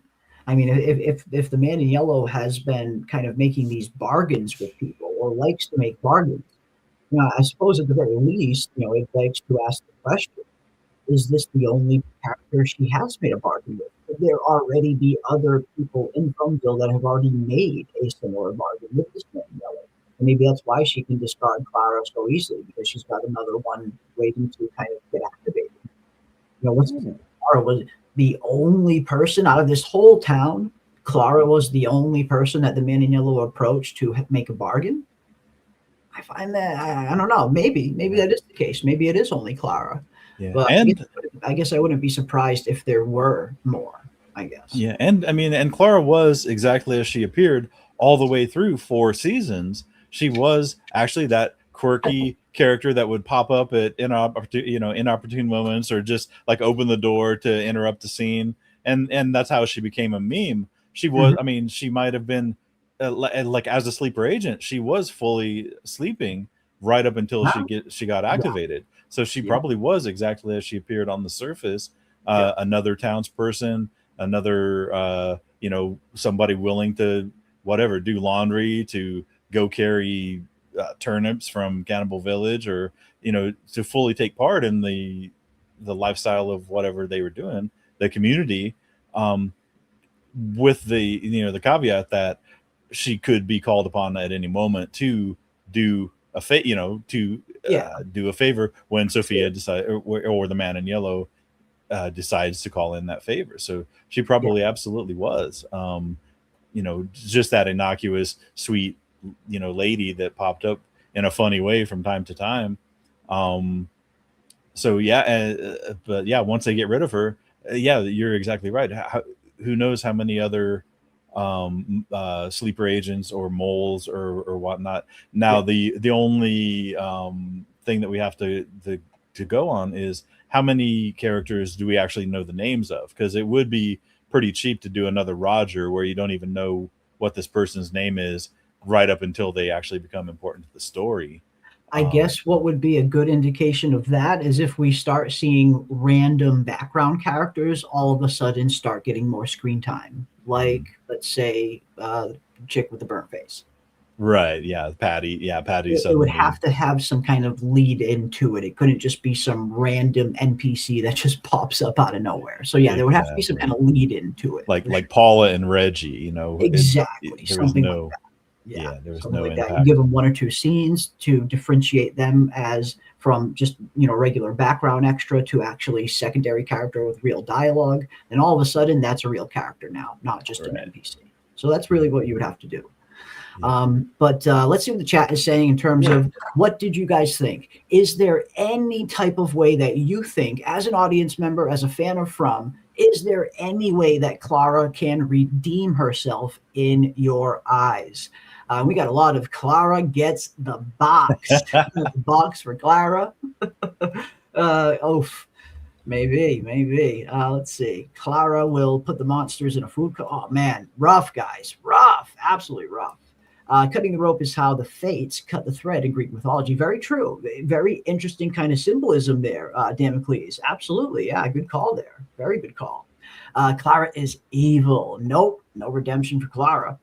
She's not getting out if the deal without dying. No way will the man in yellow just let her go. And I tend to think you're right. I feel like whatever the Sophia / man in yellow is going to use Clara for next, once Clara has outlived her usefulness, absolutely. I mean, she's a goner. This is a one-way ticket. This was always a one-way deal for Clara. She was unfortunately just too gullible to see that. She fell for it. She absolutely fell for it. But yeah, what do you guys think? Can she redeem herself? Boyd should put Clara in the box. Oof, seems like a no for a lot of people. No for me. I always said she was sus. Only if Clara has enough and kills Sophia. Again, and that's where kind of I was thinking, like, if Clara ever gets to the point where she just can't do this anymore, where her conscience just gets the better of her, because she does appear like a person that has a good conscience, that has actually a moral compass. So I get the feeling her doing these things is eating at her alive. So yeah, I could totally see her getting to the point where she just can't take it anymore, and she just turns on Sophia and tries to kill Sophia. that could be the only way I could see her kind of like maybe reaching that redemption in the audience's eyes, or at least for some audience members, maybe not everybody. But yeah, I like your thinking, Golden Child. I agree. Yeah. And there's no, I mean, there was no scenario in which which the man in yellow ever lets anybody go. That it's merely used as a carrot to lead somebody on, before the stick comes and wipes them out. But yeah, it's just another button to press to manipulate people. There's no scenario in which, I don't even know if if the people being kind of stuck there is what holds the fabric of that world together. I don't think he could, if he wanted to, send somebody out. I know the boy in white could, but I don't think the entity or whatnot ever would do such a thing. Good point. Might not. Elgin is Clara's replacement, maybe, and I think that could also be a possibility, Chiquita Cyborg, because I think Elgin also getting killed there is definitely just as possible. But yeah, I could see her maybe trying to manipulate Elgin in that moment and turning him once again, whether by threatening him or through some other means. Yeah, I kind of thought about that. She's going home with her deal with the man in yellow. I mean, and that's the thing. Clara's so innocent and so gullible that on one hand you kind of feel bad for her, but on the other hand, you see she's kind of taken a step further in terms of offering up information that Sophia wasn't even asking for. That's taking it a bit too far, just in my opinion. I think she's definitely, that's an egregious kind of thing, I guess you could say, just for me anyway. But yeah, I don't know. I considered that. That they would swap out. Clara for Elgin, but the thing is, I mean, Clara is up to this point still useful. She hasn't been outed to the rest of the town as anything less than what she is. So she still has all of her like reputational integrity intact as far as the rest of the town knows. And it seems like Elgin would be. I mean, he's probably in a lot more danger because he's the one that first brought up the suspicious photo. And even if he didn't think anything of it, the fact that he might casually mention it to somebody outside of the diner in this scene, that makes him 100% a target that needs to be dealt with. So either he needs to get turned immediately before he leaves the diner or killed immediately before he leaves the diner. Yeah, and the door's locked. Clara made sure the door's locked. So door's locked, and the last thing Sophia does is grab Elgin's arm, and we've seen Sophia has abilities at least to the point where she can give people heart attacks and seizures and all kind of weird shit. Exactly. So maybe when she grabbed his arm, she was getting ready to put some kind of fucking whammy on him. That's it. Yeah. Oh, yeah. He must have had a shrimp allergy. He must be just allergic to shellfish. He's allergic to the food here in Fromville, guys. Sorry, I don't know what to tell you. And like the chat was saying earlier, Clara will 100% back up any story that Sophia feeds them. Like, I swear, guys, I was right here. I saw it. He totally just fell on that knife. It was a complete accident. So yeah, I could totally see something like that potentially happening. The King of Crank brings up an interesting possibility that Donna has definitely been approached by the Man in Yellow. Ooh, interesting. I mean, just based on how long Donna has been here, I could understand that line of thinking, if nothing else. Donna has apparently been here the second longest after Victor, which is around 3.5 years, I believe Donna has been here for, just based on her missing person poster that the show released during season 1. So yeah, I don't know. I mean, is it possible that Donna was approached by this Man in Yellow? I don't know. I mean, I don't think so. I think she probably would have mentioned something by now, but then again, if she's a sleeper agent, she's not exactly going to mention that. So I don't know. I think that's an interesting possibility, an interesting character to potentially tap. But when I see Donna and I see the kind of personality that she has, she just doesn't seem like the same kind of pushover. Doesn't quite seem as, foolish to fall for something like a deal with the Man in Yellow, like someone like a Clara would, or an Elgin would, or some of the other characters that aren't quite as smart, that are a little bit more gullible. Donna at least seems like she's not stupid. But who knows? I mean, we have no idea how persuasive the Man in Yellow could potentially be. So I suppose Donna's as likely a candidate as the rest of the town. Who knows? And a lot of people do think Donna is the mole. That is true. I mean, I know this whole Clara is the mole fan theory has been very, very popular for many, many, many seasons now. But Donna being the mole was the original mole theory. Everybody has been talking about Donna being the mole from the very, very beginning. So you do bring up a good point, Antonio. You bring up a very good point. Yeah, I don't know. But yeah, will Clara get her redemption in the finale? I guess that's really up to you guys. It's up to you guys as fans, as the audience member, what you consider redemption, what you consider is worthy enough of redemption. So I guess that'll be interesting to see. Will Clara try to redeem herself? Yeah. What was the synopsis, the description? Something like it comes to a crossroads, or Boyd's plan for episode 10. For episode 10, yeah. Let's see. The exact synopsis is, let's get it here. Season 4, episode 10. The official synopsis is Boyd's quest to lead the residents home reaches a terrifying crossroads, and nothing will ever be the same again. And that is the official synopsis right off the MGM Plus streaming app, right from it. And one thing that we did hear, not only we heard Matt Likely, the production designer, the head of production design on the show of From. He recently came out and said something very interesting about the finale, about our characters, about we as the audience are going to be very shocked at what the characters have to do in the finale. And that choice of wording was very interesting for me, because it's not, he didn't say the audience is going to be shocked at what happens in the finale. No, he was very specific. The audience is going to be shocked at what the characters have to do in the finale. So that tells me there might be some kind of big choice coming in this finale that they're going to make that's going to shock a lot of people. And then Harold Perrineau also said in a recent interview that the finale is going to blow people's minds, and it's going to be something we didn't see coming. So they are very much hyping up this final episode to be somewhat of a big twist at some point, something we're not expecting. Okay. Yeah, maybe they have to, and it's got to be more than just, do we leave Jade, the rope broke, do we leave Jade down there? It's got to be something more than that, I think. It's got to be something big. It's got to be some kind of big time revelation. It's got to be something huge. Absolutely.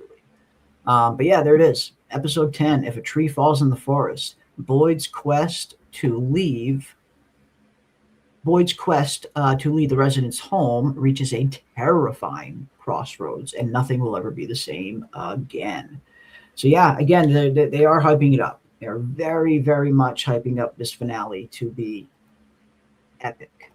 And I hope it is. Man, I do too. I don't want things to be the same. I want them not to be the same. Me too. It's time for change. I mean, if we're heading into the final season, this is officially the beginning of the end. This is it. Last stretch. So if there was ever a time that the narrative needed to introduce something that shook up the foundation of the show, that changed the very fabric of the show, now would be a time to do that, right towards the end of your penultimate season. That way you head into season 5 and you get to explore that new landscape while ending the show in that new landscape. So if this is going to change something big, now's a good time to do that. Yeah. And I don't want to beat a dead horse, but this season definitely needs, I want nothing more than to get to the end of the episode on Sunday morning and say, wow, they stuck the landing, because anything short of that is going to be, I will just have to say, shrug. I'm kind of like a captive audience at this point anyway, so I'm always going to watch it, but I want it, man. I want them to stick the landing. I do want all the hype to be true. I want them to blow my socks off on this final episode, and just say, wow, it really, all the jibber jabber and all the the less intense pacing of several episodes of this past season, it all paid off. It all paid off in the end. That's definitely. That's definitely what I'm hoping for. Yeah, we shall see. We shall see. I am hoping that it ends on a good note. Again, I feel like season 4 up until this point has been a bit divisive within the fandom. We've had people that have really enjoyed season 4, and we've had people that have not enjoyed season 4. It's been pretty polarizing, I guess you could say, at least far more polarizing than previous seasons. So yeah, I am looking forward to see this finale. I do hope that it ends on a pretty high note, not only giving us, some interesting revelations and some interesting answers, but also just moving the plot forward in a significant manner, but also giving us something nice to chew on while we wait for season 5, because we know we're going to have a bit of a wait. We probably won't get season 5 until mid to the end of 2027.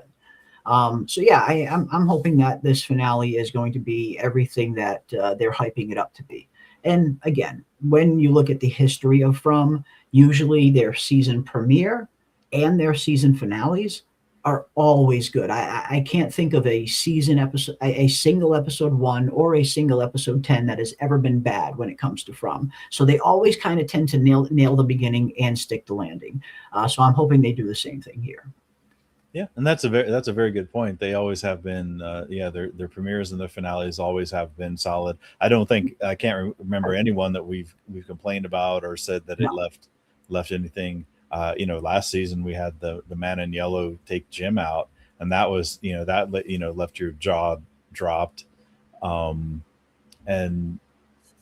I hope they don't continue the trend throughout the season. They mostly they've done a pretty good job, but it's also a pretty obvious job of backloading the episodes where they do leave you with a cliffhanger, or they do leave you with something a little bit exciting, but it rarely justified like the previous 42 minutes of ambling around aimlessly, kind of. But yeah, that's a very good point. I think we can get our enthusiasm up, our hopes up for episode 10, that they're going to have a blockbuster finale, and again, cross our fingers that some important characters. I mean, and it's sad to say that we hope somebody important dies, because we all like these characters. We all for the most part, most of them at least, and them dying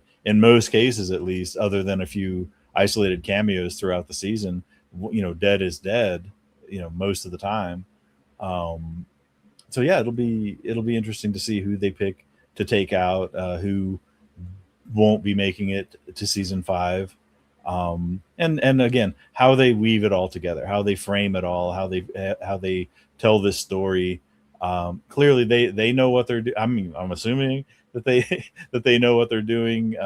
We can theorize and we can speculate and guess, and the one good thing about guessing is I can guess every possible permutation of everybody, both living and dying, and one of them is bound to be right. So it'll be satisfying to see which version of the stories we've all woven for ourselves, which one comes to pass at the hands of the showrunners. So yeah, it'll be fun. Yeah, it should be interesting. It should be interesting to see what we're going to get. What are we going to get? What kind of, and not just answers. Again, the answers to the mysteries are interesting. Don't get me wrong, but it's not exactly why I watch the show. For me, I much more kind of get invested in the character-driven storytelling, the individual narrative surrounding these characters, and the challenges they're going through, the trials that they're facing, the past that they're trying to overcome, the guilt and trauma and everything that they're trying to deal with.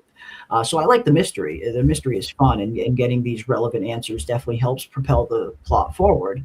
But I'm looking forward to seeing where are these characters' individual journeys going to take them. Because it seems like a lot of these characters just individually are heading into some very, very interesting territory. And I'm looking forward to seeing how they're going to be able to handle that psychologically. Do you think Henry has reached the end of his utility? I think Henry's reached the end of his rope. Yeah. I think Henry's reached the end. Yeah, and that one will hurt. That one will hurt a little bit, because I really like I like the actor, and he's carried some scenes, pretty well by himself. A little, didn't really like the drunken the town drunk arc towards the end here. Mhm. But I did think the Flash, the fake Vision or whatever, his scenes in the care home, I thought those Yeah. were those were pretty strong, and you could see how somebody could be manipulated by Robert that. Joy's a great actor. Yeah, yeah. It looks. I mean, those scenes seem so, um, so believable that if somebody was susceptible to being manipulated, being presented in Henry's situation, being presented with a situation like that, you could see him how it would be very believable for him to be manipulated. And Mhm. it was kind of cool to see Victor not in Victor form, Regular but Victor mode. Yeah. Like yeah, regular yeah. Scott. That's like Scott. It felt like watching Scott McCord, really. That's what it felt like watching. Like watching that version of Victor, a normal version of Victor. It just felt like listening to a Scott McCord interview. Like that's how he that's how he talks. Like that's much more akin to the real Scott McCord, that version of Victor. Just normal, cool, down to earth dude, bringing his father some provolone cheese for his burger from home, which became a huge meme in and of itself. The provolone cheese meme, fucking hilarious. And again, that's been one of the funnest parts about season 4. Not just the narrative in the show, but the fucking memes and the jokes, the punchlines that have come out of season 4 have been hilarious from start to finish. From demonic Kool-Aid Man to NPC Roger to Fire Mitts to the wig to the provolone cheese. Now, like the fandom has just been really flexing their creativity with some of their comedic kind of memes they've been producing. So that's been fucking hilarious. But we got no more Mr. Nice Rye for $4.99. Thank you so much, Mr. Nice Rye. Very much appreciate it. Ellis is going to cut a deal with the man in yellow to sacrifice someone to save Fatima. Boyd versus Ellis leading into season 5. Finally, Ellis is useful. Half joking. Well, I mean, let's break this down a little bit because I think you bring up a very interesting possibility, and I think this would be a storyline that would be very kind of cool to see play out because it would give Ellis something kind of useful to do for a change, and yeah, kind of half joking as well. But yeah, I mean, we see the desperation that Ellis is going to probably be facing. We know that Fatima is everything for him. When he sees Fatima in this state, how she's gotten way worse, he's going to get to that point where he's going to be willing to do literally anything to save Fatima, including making a deal with the man in yellow. So I could totally see something like this. I definitely feel like Ellis is the type of person who would get pushed that far and do something like that if it was for Fatima. I could totally see him doing that for her. Yeah. He was about to feed her antipsychotic meds last season when he didn't know what the fuck to do because he was freaking out and he had no idea how to help her. He almost fed her antipsychotic meds. So I think he'd be more than willing to make some kind of deal with the man in yellow if it meant saving Fatima's life.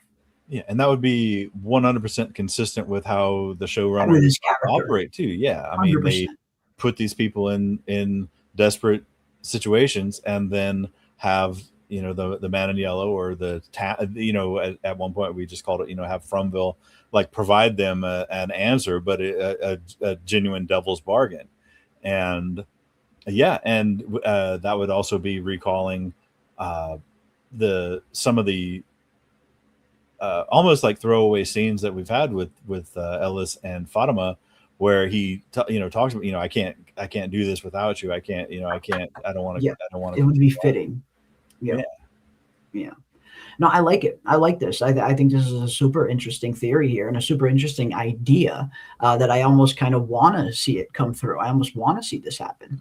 If they're going to do anything with Ellis, because God knows, man, they can't keep him as he is. He sucks. You got to give him something. Again, I know the Ellis character kind of gets memed on a lot, but at some point, yeah, it's like if I'm the writers, like, throw this character in an actual storyline for once. I mean, so far it seems to be, and PM brought this up the other day, and I totally agree with her. It seems like the moral to Ellis's story is codependency is not always a healthy thing. And that seems to be one of the only messages we're getting from from Ellis's storyline is how codependent he is on Fatima. But yeah, I mean, I'd love to see them give him like a real storyline at some point where it's, not just kind of so Fatima focused. Give him something. Give him, him as an actor, a storyline to kind of flex. So I think this would be a perfect thing to do that. Him kind of having his own deal with the Man in Yellow, even if it is based on something to save Fatima, it's still a choice that he's making himself. That's going to have dire consequences. That could be an interesting storyline for him and give him something interesting to do finally. Yeah, and that's provided that they do want to continue Ellis as a character through season 5. How far they want to take him, if they don't want to sacrifice him at any point. Then again, he's one of those that they probably will keep around, right? Just to, but maybe, I don't know. But I mean, that doesn't really.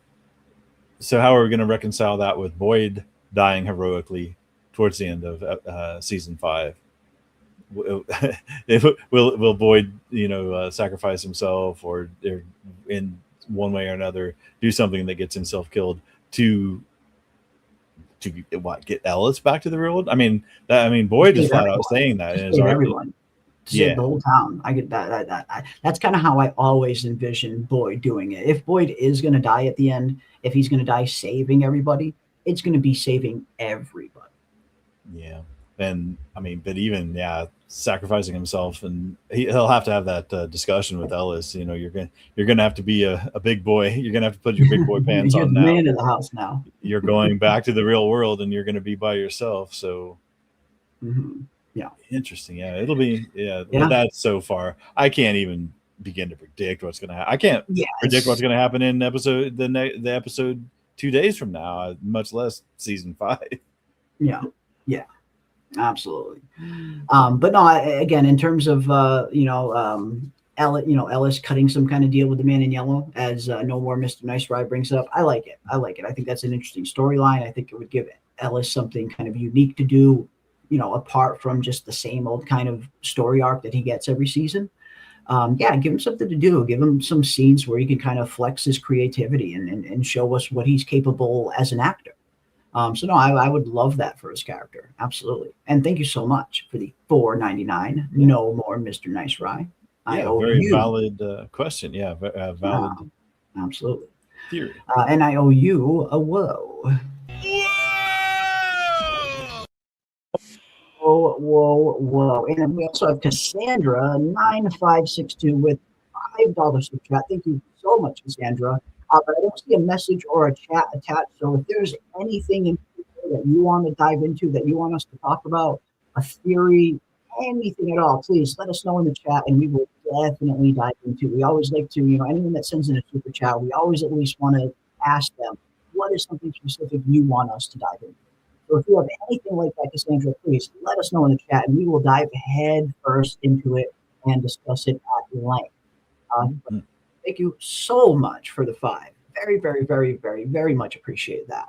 And I owe you a whoa. We are handing out the woes now. And we got, last but not least, we got Pigger Glue 7499 for $4.99. Thank you so much, Pigger Glue. Very, very much appreciate it, my friend. Who do you consider your Fromville counterpart? Ooh, interesting question. Mine is Fatima, unfortunately.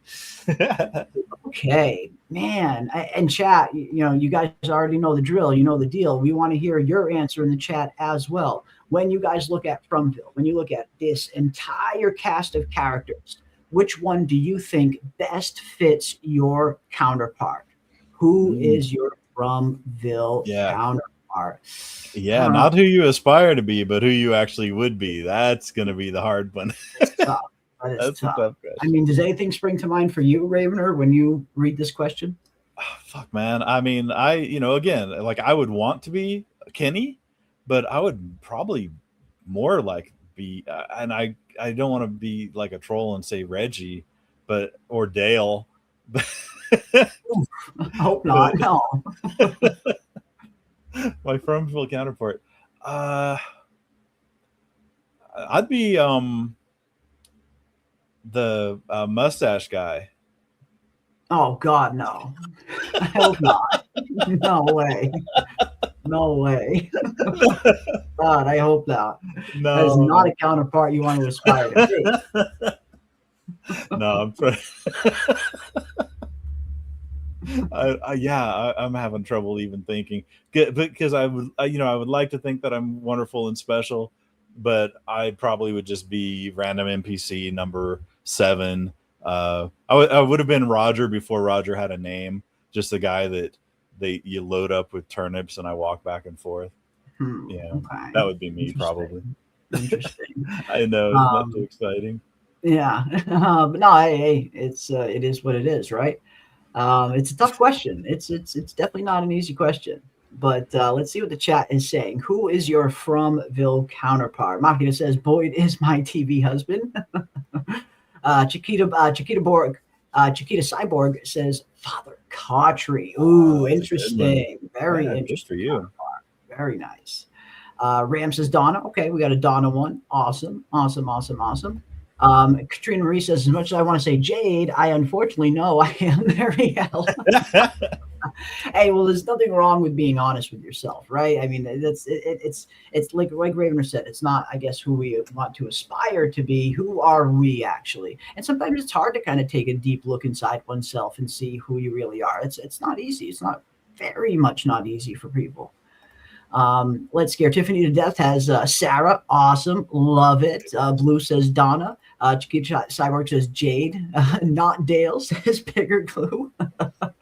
I'll say Randall. I'll say Randall for myself. That would be who I'd like. Okay, Randall. Okay. Just kind of not always the most friendly and warm and fuzzy, but when shit needs to get done, I'll jump in. So yeah. Okay, I like it. Hey, look at that. Makita says no, you would be Randall. Okay, yeah, thank you. Hey, I think we're on a wavelength. Makita and I we're on a wavelength. Love it. Good. Love it. I'll take Randall. Ramsey says I'd be Donna minus the sex parties. I mean that's a good distinction. That is a good distinction. I mean Donna has some very admirable qualities in terms of loyalty, honorable, a leader.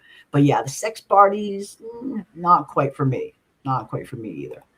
Definitely older Victor in the real world. I keep slices of provolone handy.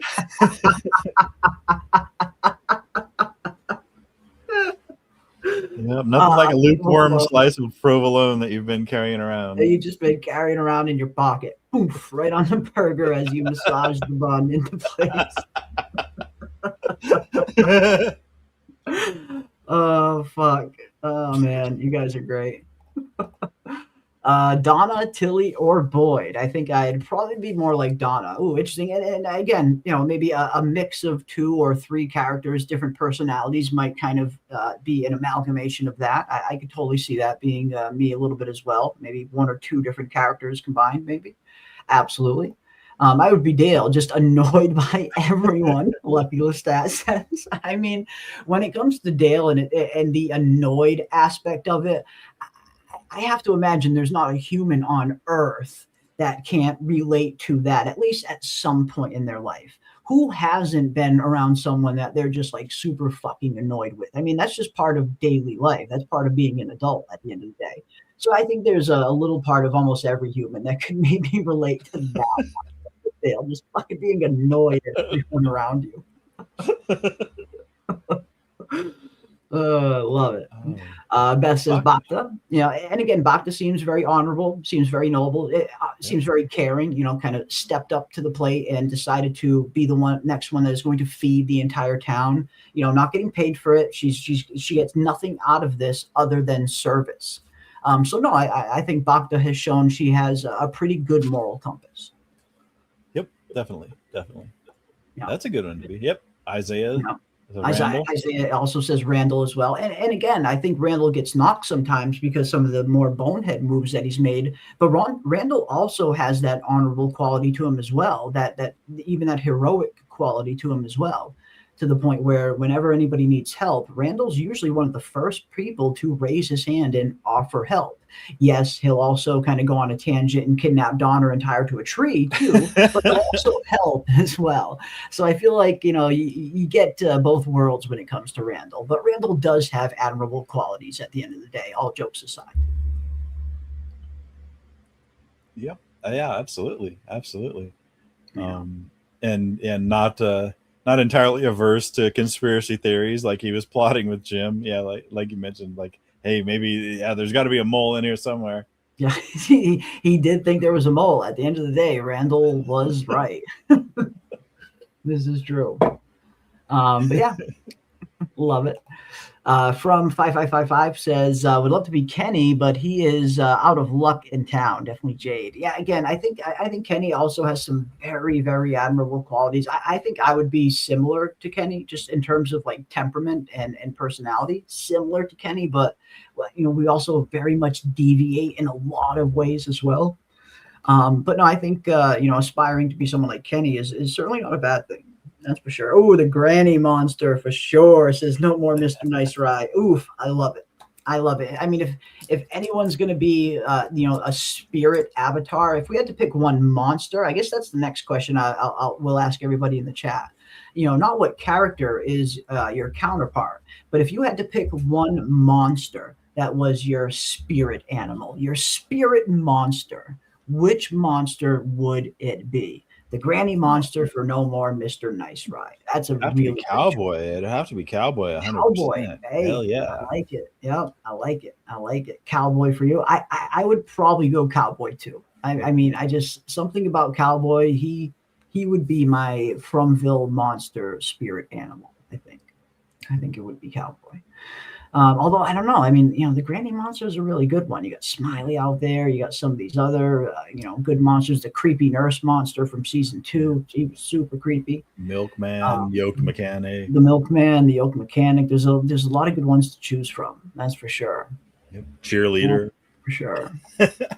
Cheerleader. Yep. The bride, the groom, the old couple. There's a lot in there to choose from for sure. So yeah, let us know, chat. Let us know what monster in Fromville would be your spirit animal. Which one speaks to you guys the most?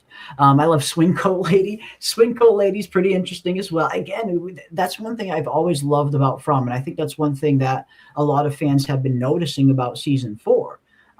In particular, that it has kind of a lack of monsters. We didn't get a whole lot of episodes where they were monster focused. And, for me, the monsters are what made this show good in the first place. They're original, they're scary, they're intriguing, they're mysterious. Like, it was such a cool new type of villain to have on the show, these monsters, when we knew nothing about them. That every time you see them on screen, it's just like one of those scenes that kind of just elicits that feeling. Like, you can't even describe it, but you know what I'm talking about, that feeling when you have certain scenes on screen and it's like, holy shit, you're stuck to your chair. Every time I see the monsters, it was similar to that. And I feel that is one thing that season 4 was really, really missing, some more monster action. Because I feel like the monsters are the greatest horror element of the show. The show has a lot of good elements of horror, don't get me wrong, but I do think the original monsters are the best element of horror on the show. Yeah, absolutely. And I've always felt the strongest episodes are the ones where the monsters are the most prominently featured. Yeah.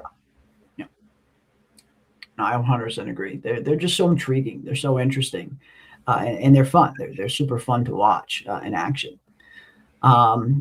Peter Glue says mine is the doll who was on fire in Port Hey, Fire Mitts is a hell of a spirit avatar to have, Peter Glue. So you're picking good there, my friend. Yeah. And as far as we know, it's like she's still walking to this day. Survivor. Yeah. Fire Mitts is a survivor, if nothing else. So that's not a bad choice. Still 2 of them out there. Yeah. Xavier says the cowboy monster. Awesome. I'd be the teenage boy that said hi to Julie in the first episode. I like the flirt, says Ashley.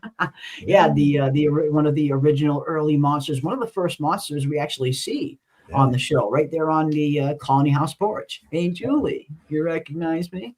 And fun fact, that was also one of the monsters that put the rebar through Kelly's head in season 2 when Kelly and her boyfriend were inside the bar.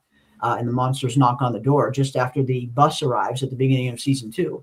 That teenage high school looking kid monster is the one that puts the rebar through Kelly's head and sticks her to the tree.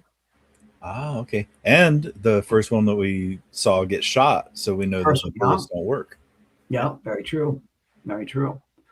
Absolutely. That's a good one. I would be the monster that was the extra and was screaming when Jim and Tabitha were arguing, like, shut up.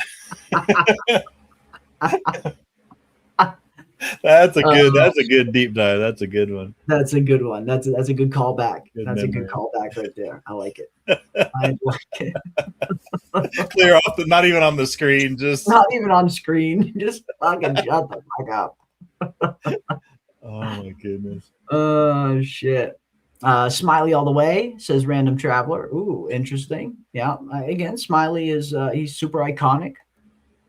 Super iconic indeed. Girl Cowboy, man in yellow, full of jokes and tricks and pranking people. That he is. That he is indeed. Oh, and speaking of Justin White, we got a $20 super chat from Justin. Wow, thank you so much, Justin. Very, very much appreciate you, my friend. Thank you, thank you, thank you. Hey, Jeremy and Milord Ravener. Always great to see you, my friends. Do you still feel the flood could happen? If so, my theory for the longest, Elgin has to die. They pray with him. They pray with the boat in the diner in episode 9, and Sophia might kill him. Yeah, again, I think this whole Elgin thing that's going on is going to be very, very interesting. And what is Sophia ultimately going to do with him? Really, I think that's the big question. Is she going to kill him? Is she going to try and use him in some way? I don't know. Again, I think a lot of people are expecting Elgin to die up until this point, and I wouldn't really be surprised if he did get killed off. Because again, we got, Sophia has Clara right there to kind of back up any story she can kind of come up with. So if you ever had a really good chance to potentially get away with it, it would be right now. So I don't know. I think I'm kind of 50-50 whether or not she kills Elgin or tries to use him. But I feel like it's got to be one of those two options. But in terms of the flood, and I would love to know what you guys think in the chat as well when it comes to the flood. This has been a huge fan theory in the fandom since the very beginning, ever since Victor's drawings first started popping up and we started seeing all these references to floods in Fromville potentially.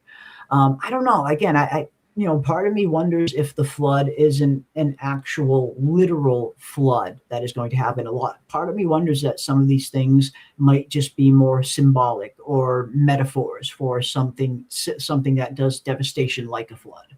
Like this red lightning we're going to be getting in the season 4 finale. So I don't know, like, are we going to actually get a full on like Noah's Ark flood in Fromville style? Maybe it's possible. But I don't know. I where would it come from? Where would this body of water come from? How would it get flooded? I feel like they would have to explain it in a very interesting way, a way that made sense.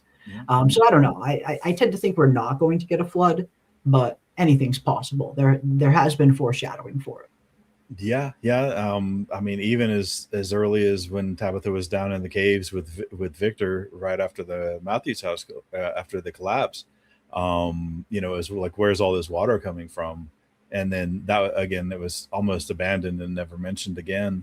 But unless the storm that's coming, see, and I've never really given a lot of credence to the flood theory or the idea of it, just because most of my theories or most of my speculations like had to be like anchored to what the show has given us, and like one passing reference and maybe some stuff in that was definitely the people that analyzed the drawings and stuff definitely got more out of it towards the flood. But hey, with the storm coming, I mean, that's exactly how Noah's Ark flood happened. I mean, it didn't just come from nowhere. It was a deluge. It was rain that never stopped raining. So yeah, if there is going to be a flood, this is the time for it. Now, how will? But man, oh man, you want to talk about budgetary constraints? Anything floods, anything water. I mean, very expensive. Yeah. At least if you want to film it in a manner where it looks halfway believable and looks halfway real, yeah, that is going to be the biggest set piece that they'll ever have to kind of pay for. That's going to cost so much money to film a scene like that. And that's another reason why I kind of lend a little bit more towards the flood being more metaphorical than being like an actual real flood. It's just so impractical to film a scene like that. I mean, it's tough to do in a big budget Hollywood film that has a budget of hundreds of millions of dollars, let alone a show like From that's working on kind of a shoestring budget compared to big Hollywood projects. So yeah, I don't know if they could even pull something like that off. Not believably anyway. Yeah. But But who knows? no, Elgin though, yeah. I mean, I again, I imagined all the yeah, Justin is awesome. Yeah, and thank you again, man. Absolutely. Yeah. But yeah, I'm thinking of all the ways that Elgin could get out of it, or I could that I could rationalize him not dying. But odds on that he doesn't get out of that diner, especially given that that Sophia had Clara lock the door. I don't see him getting out of there. I don't see them all walking hand in hand, skipping out the door when it's all over.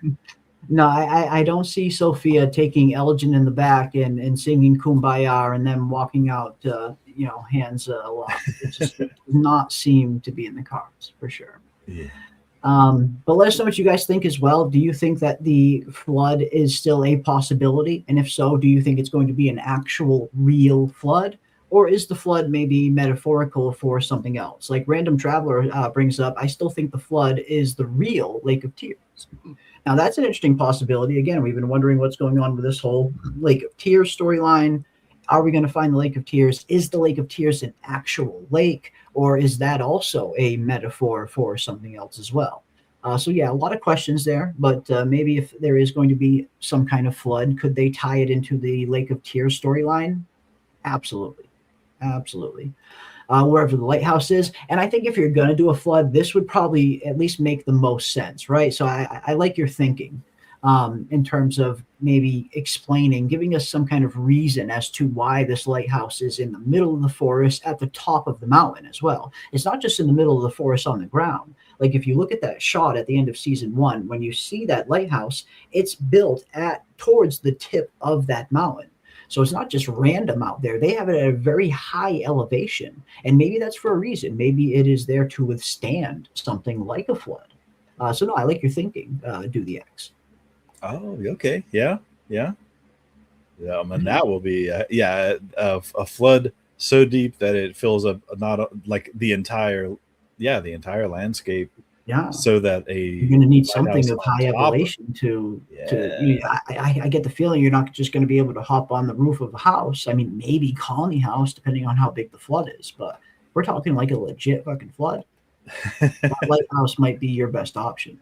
And one that lasts so long and the water remains so long that you need a lighthouse for navigation because you are traveling by boat. You're no longer traveling any other way. Yeah, true. Yeah, it could be rough. And again, we did see from the cave paintings that it seems like the original settlers might have arrived here via boat. We see them in a boat traveling down what looks to be some kind of river entering Fromville.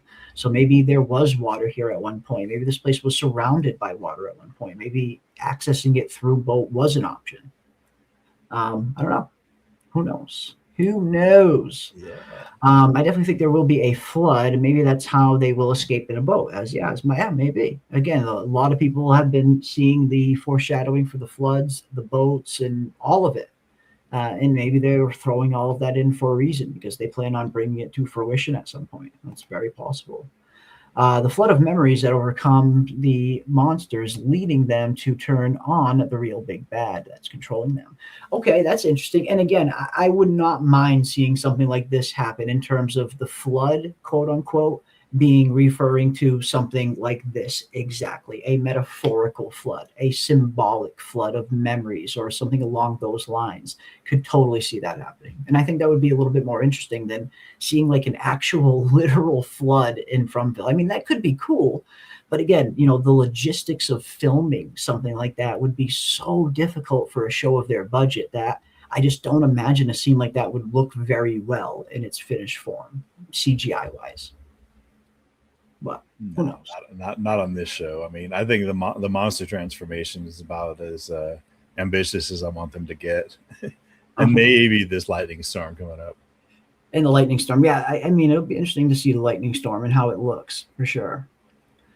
Lake of Tears falling from the sky. Ooh, interesting. Interesting. Maybe Sarah will interrupt Sophia and save Elgin. Now, I think that's an interesting possibility, Laura. I mean, even though Clara locked the door, if somebody comes up to the door and sees that it's locked, they're gonna be suspicious as to what the hell is going in there and why is this door locked during the day. So yeah, I mean, could somebody waltz on into the diner just in the right time and save Elgin potentially? I think it's a possibility. Or at least knock on the door and temporarily save him. Maybe. But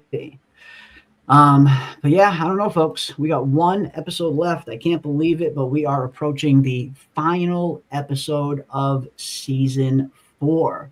And yeah, Sophia will holding a boat and a fireman hat in the diner with Clara and Elgin. She was that was very interesting when she pops in when we first transition to that scene. Yeah, Sophia's standing there and she's holding onto the toy boat. So, they've been dropping these little hints and these little Easter eggs of this boat thing from the very beginning, whether it's Boyd's boat, the key to his boat, the boat in the boat that was supposed to be in the picture that the kimono creature showed him at the end of season 3. They've been slowly laying the groundwork and letting us kind of know about this boat kind of thing. And even the vision that Boyd has when Boyd is stuck in the shaft. At the beginning of season 2, after he goes through the faraway tree, he has that one vision where he looks down and he sees Ellis, and Ellis is looking up at him talking about, hey dad, are we going to take out the boat today? So yeah, there's been so many references to boats on the show from the very beginning. And a lot of people seem to think that that is further indication of some kind of flood. So maybe. But I don't know. I am looking forward to seeing what this finale is going to bring us. Again, season 4 has had its ups and downs. Just for me personally, there's been some episodes I've really enjoyed, and there's been some episodes that I didn't really enjoy. But at the very least, I am looking forward to the finale. I do get the feeling they're probably going to end on a pretty good note, just based on the history of From. Again, the first and last episode of a season are usually always when the show is at its best. So I do have high expectations heading into this finale. I'm hoping that we get some decent answers, some interesting twists, moving the plot forward at a decent rate, and setting some interesting things up for season 5. And hopefully the ending isn't ending off on too big of a cliffhanger. That is not something I would want to see. But yeah, I just got reminded of the colonial woman that they did the casting for. We were wondering where the colonial woman is. We talked about that yesterday as well. Oh, okay. We got this very interesting casting of this colonial woman in terms of maybe a new monster, and we haven't seen her at all yet. So the only thing I'm thinking is, or at least different possibilities that we were discussing anyway, where obviously maybe the colonial woman will pop up in the finale, and that's what they did. The other possibility is they casted this character and decided to hold it off and use it in season 5 and not in season 4. Okay. Or the least likely or the worst possibility is they casted this character, but the character ended up getting left on the cutting room floor and they didn't end up using the character. Because that does happen from time to time where, shows will cast for a new character. They'll get them on set, they'll film, and they'll get into the editing phase, and they'll realize, okay, maybe this character doesn't quite fit, and they'll just cut the character entirely. I hope that isn't the case. I do hope we see the colonial woman in the finale, and if not, maybe in season 5. Hopefully they didn't just cut out the character. So I guess we'll find out in the next episode.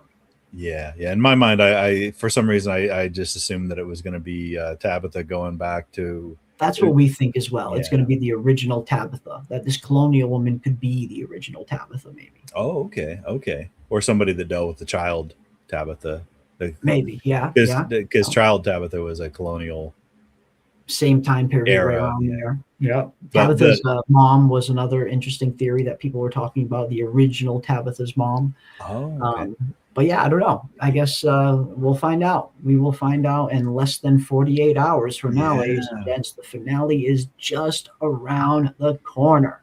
Mm-hmm. Watch party exactly the same as all the previous weeks. It'll be awesome.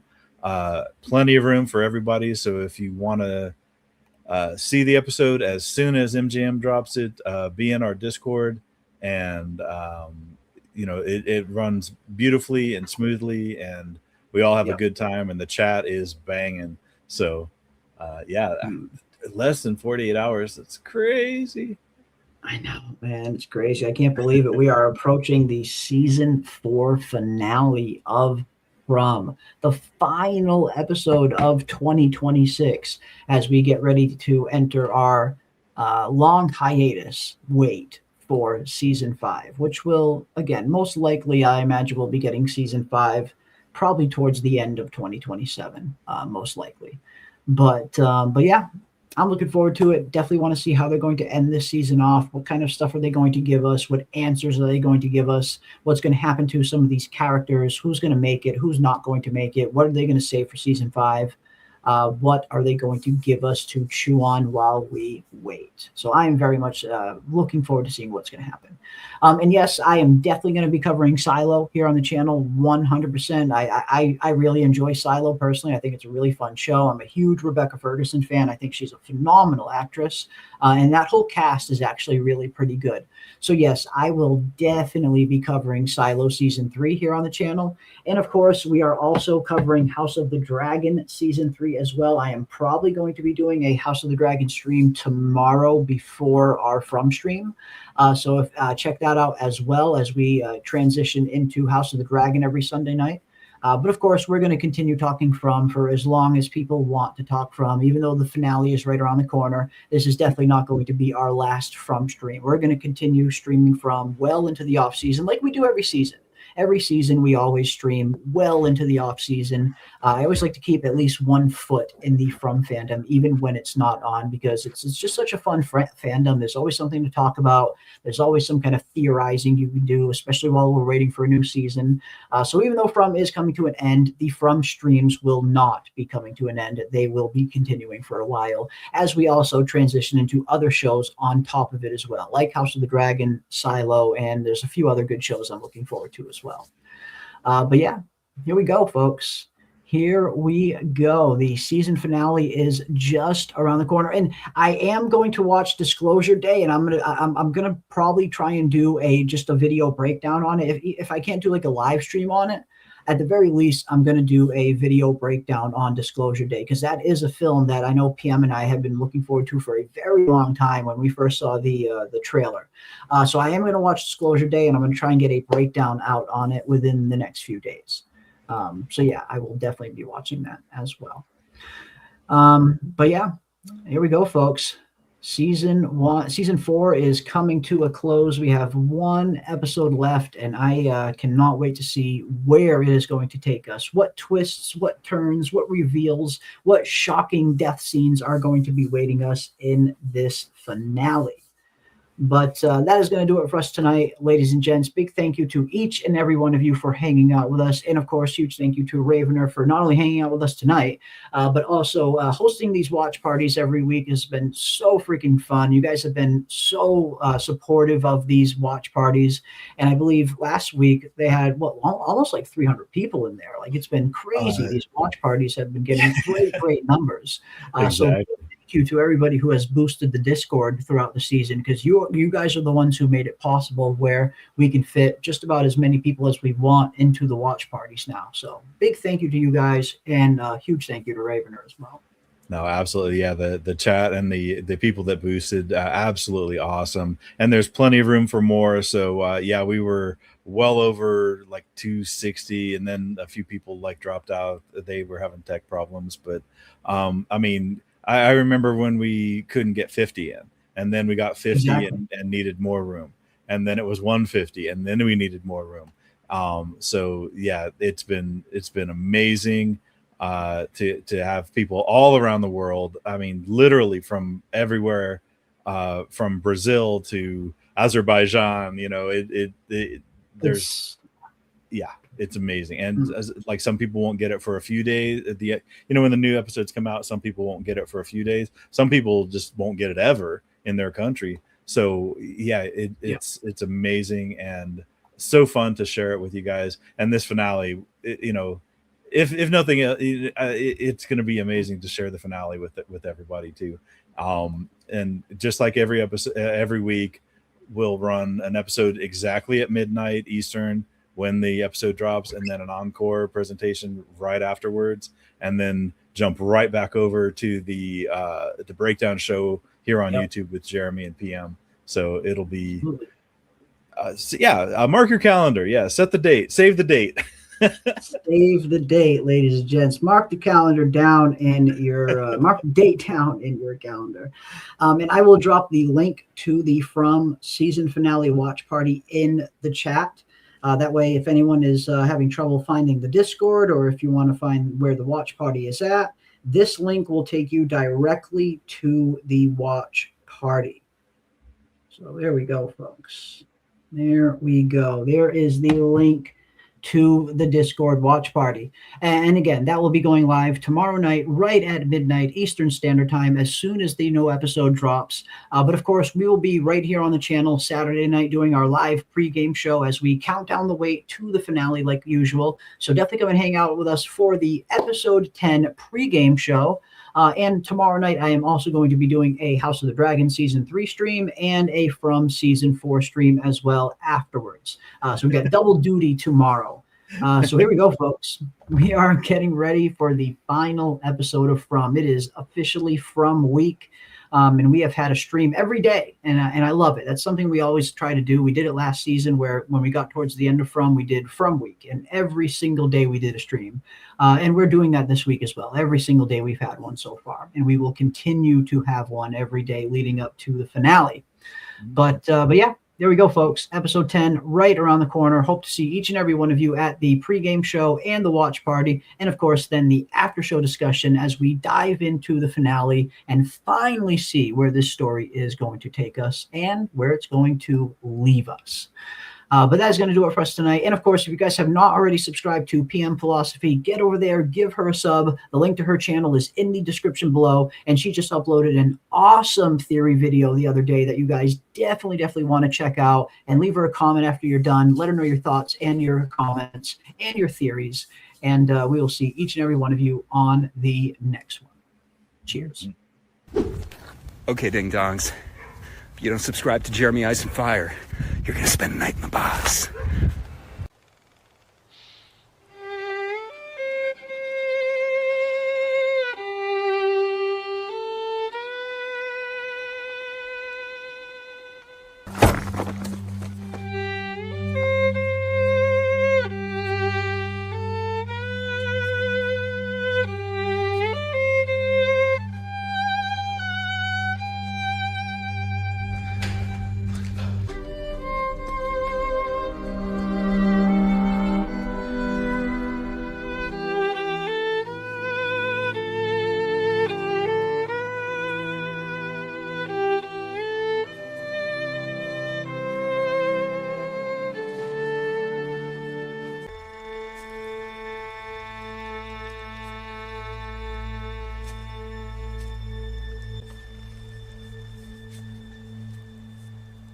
Aren't Cooey.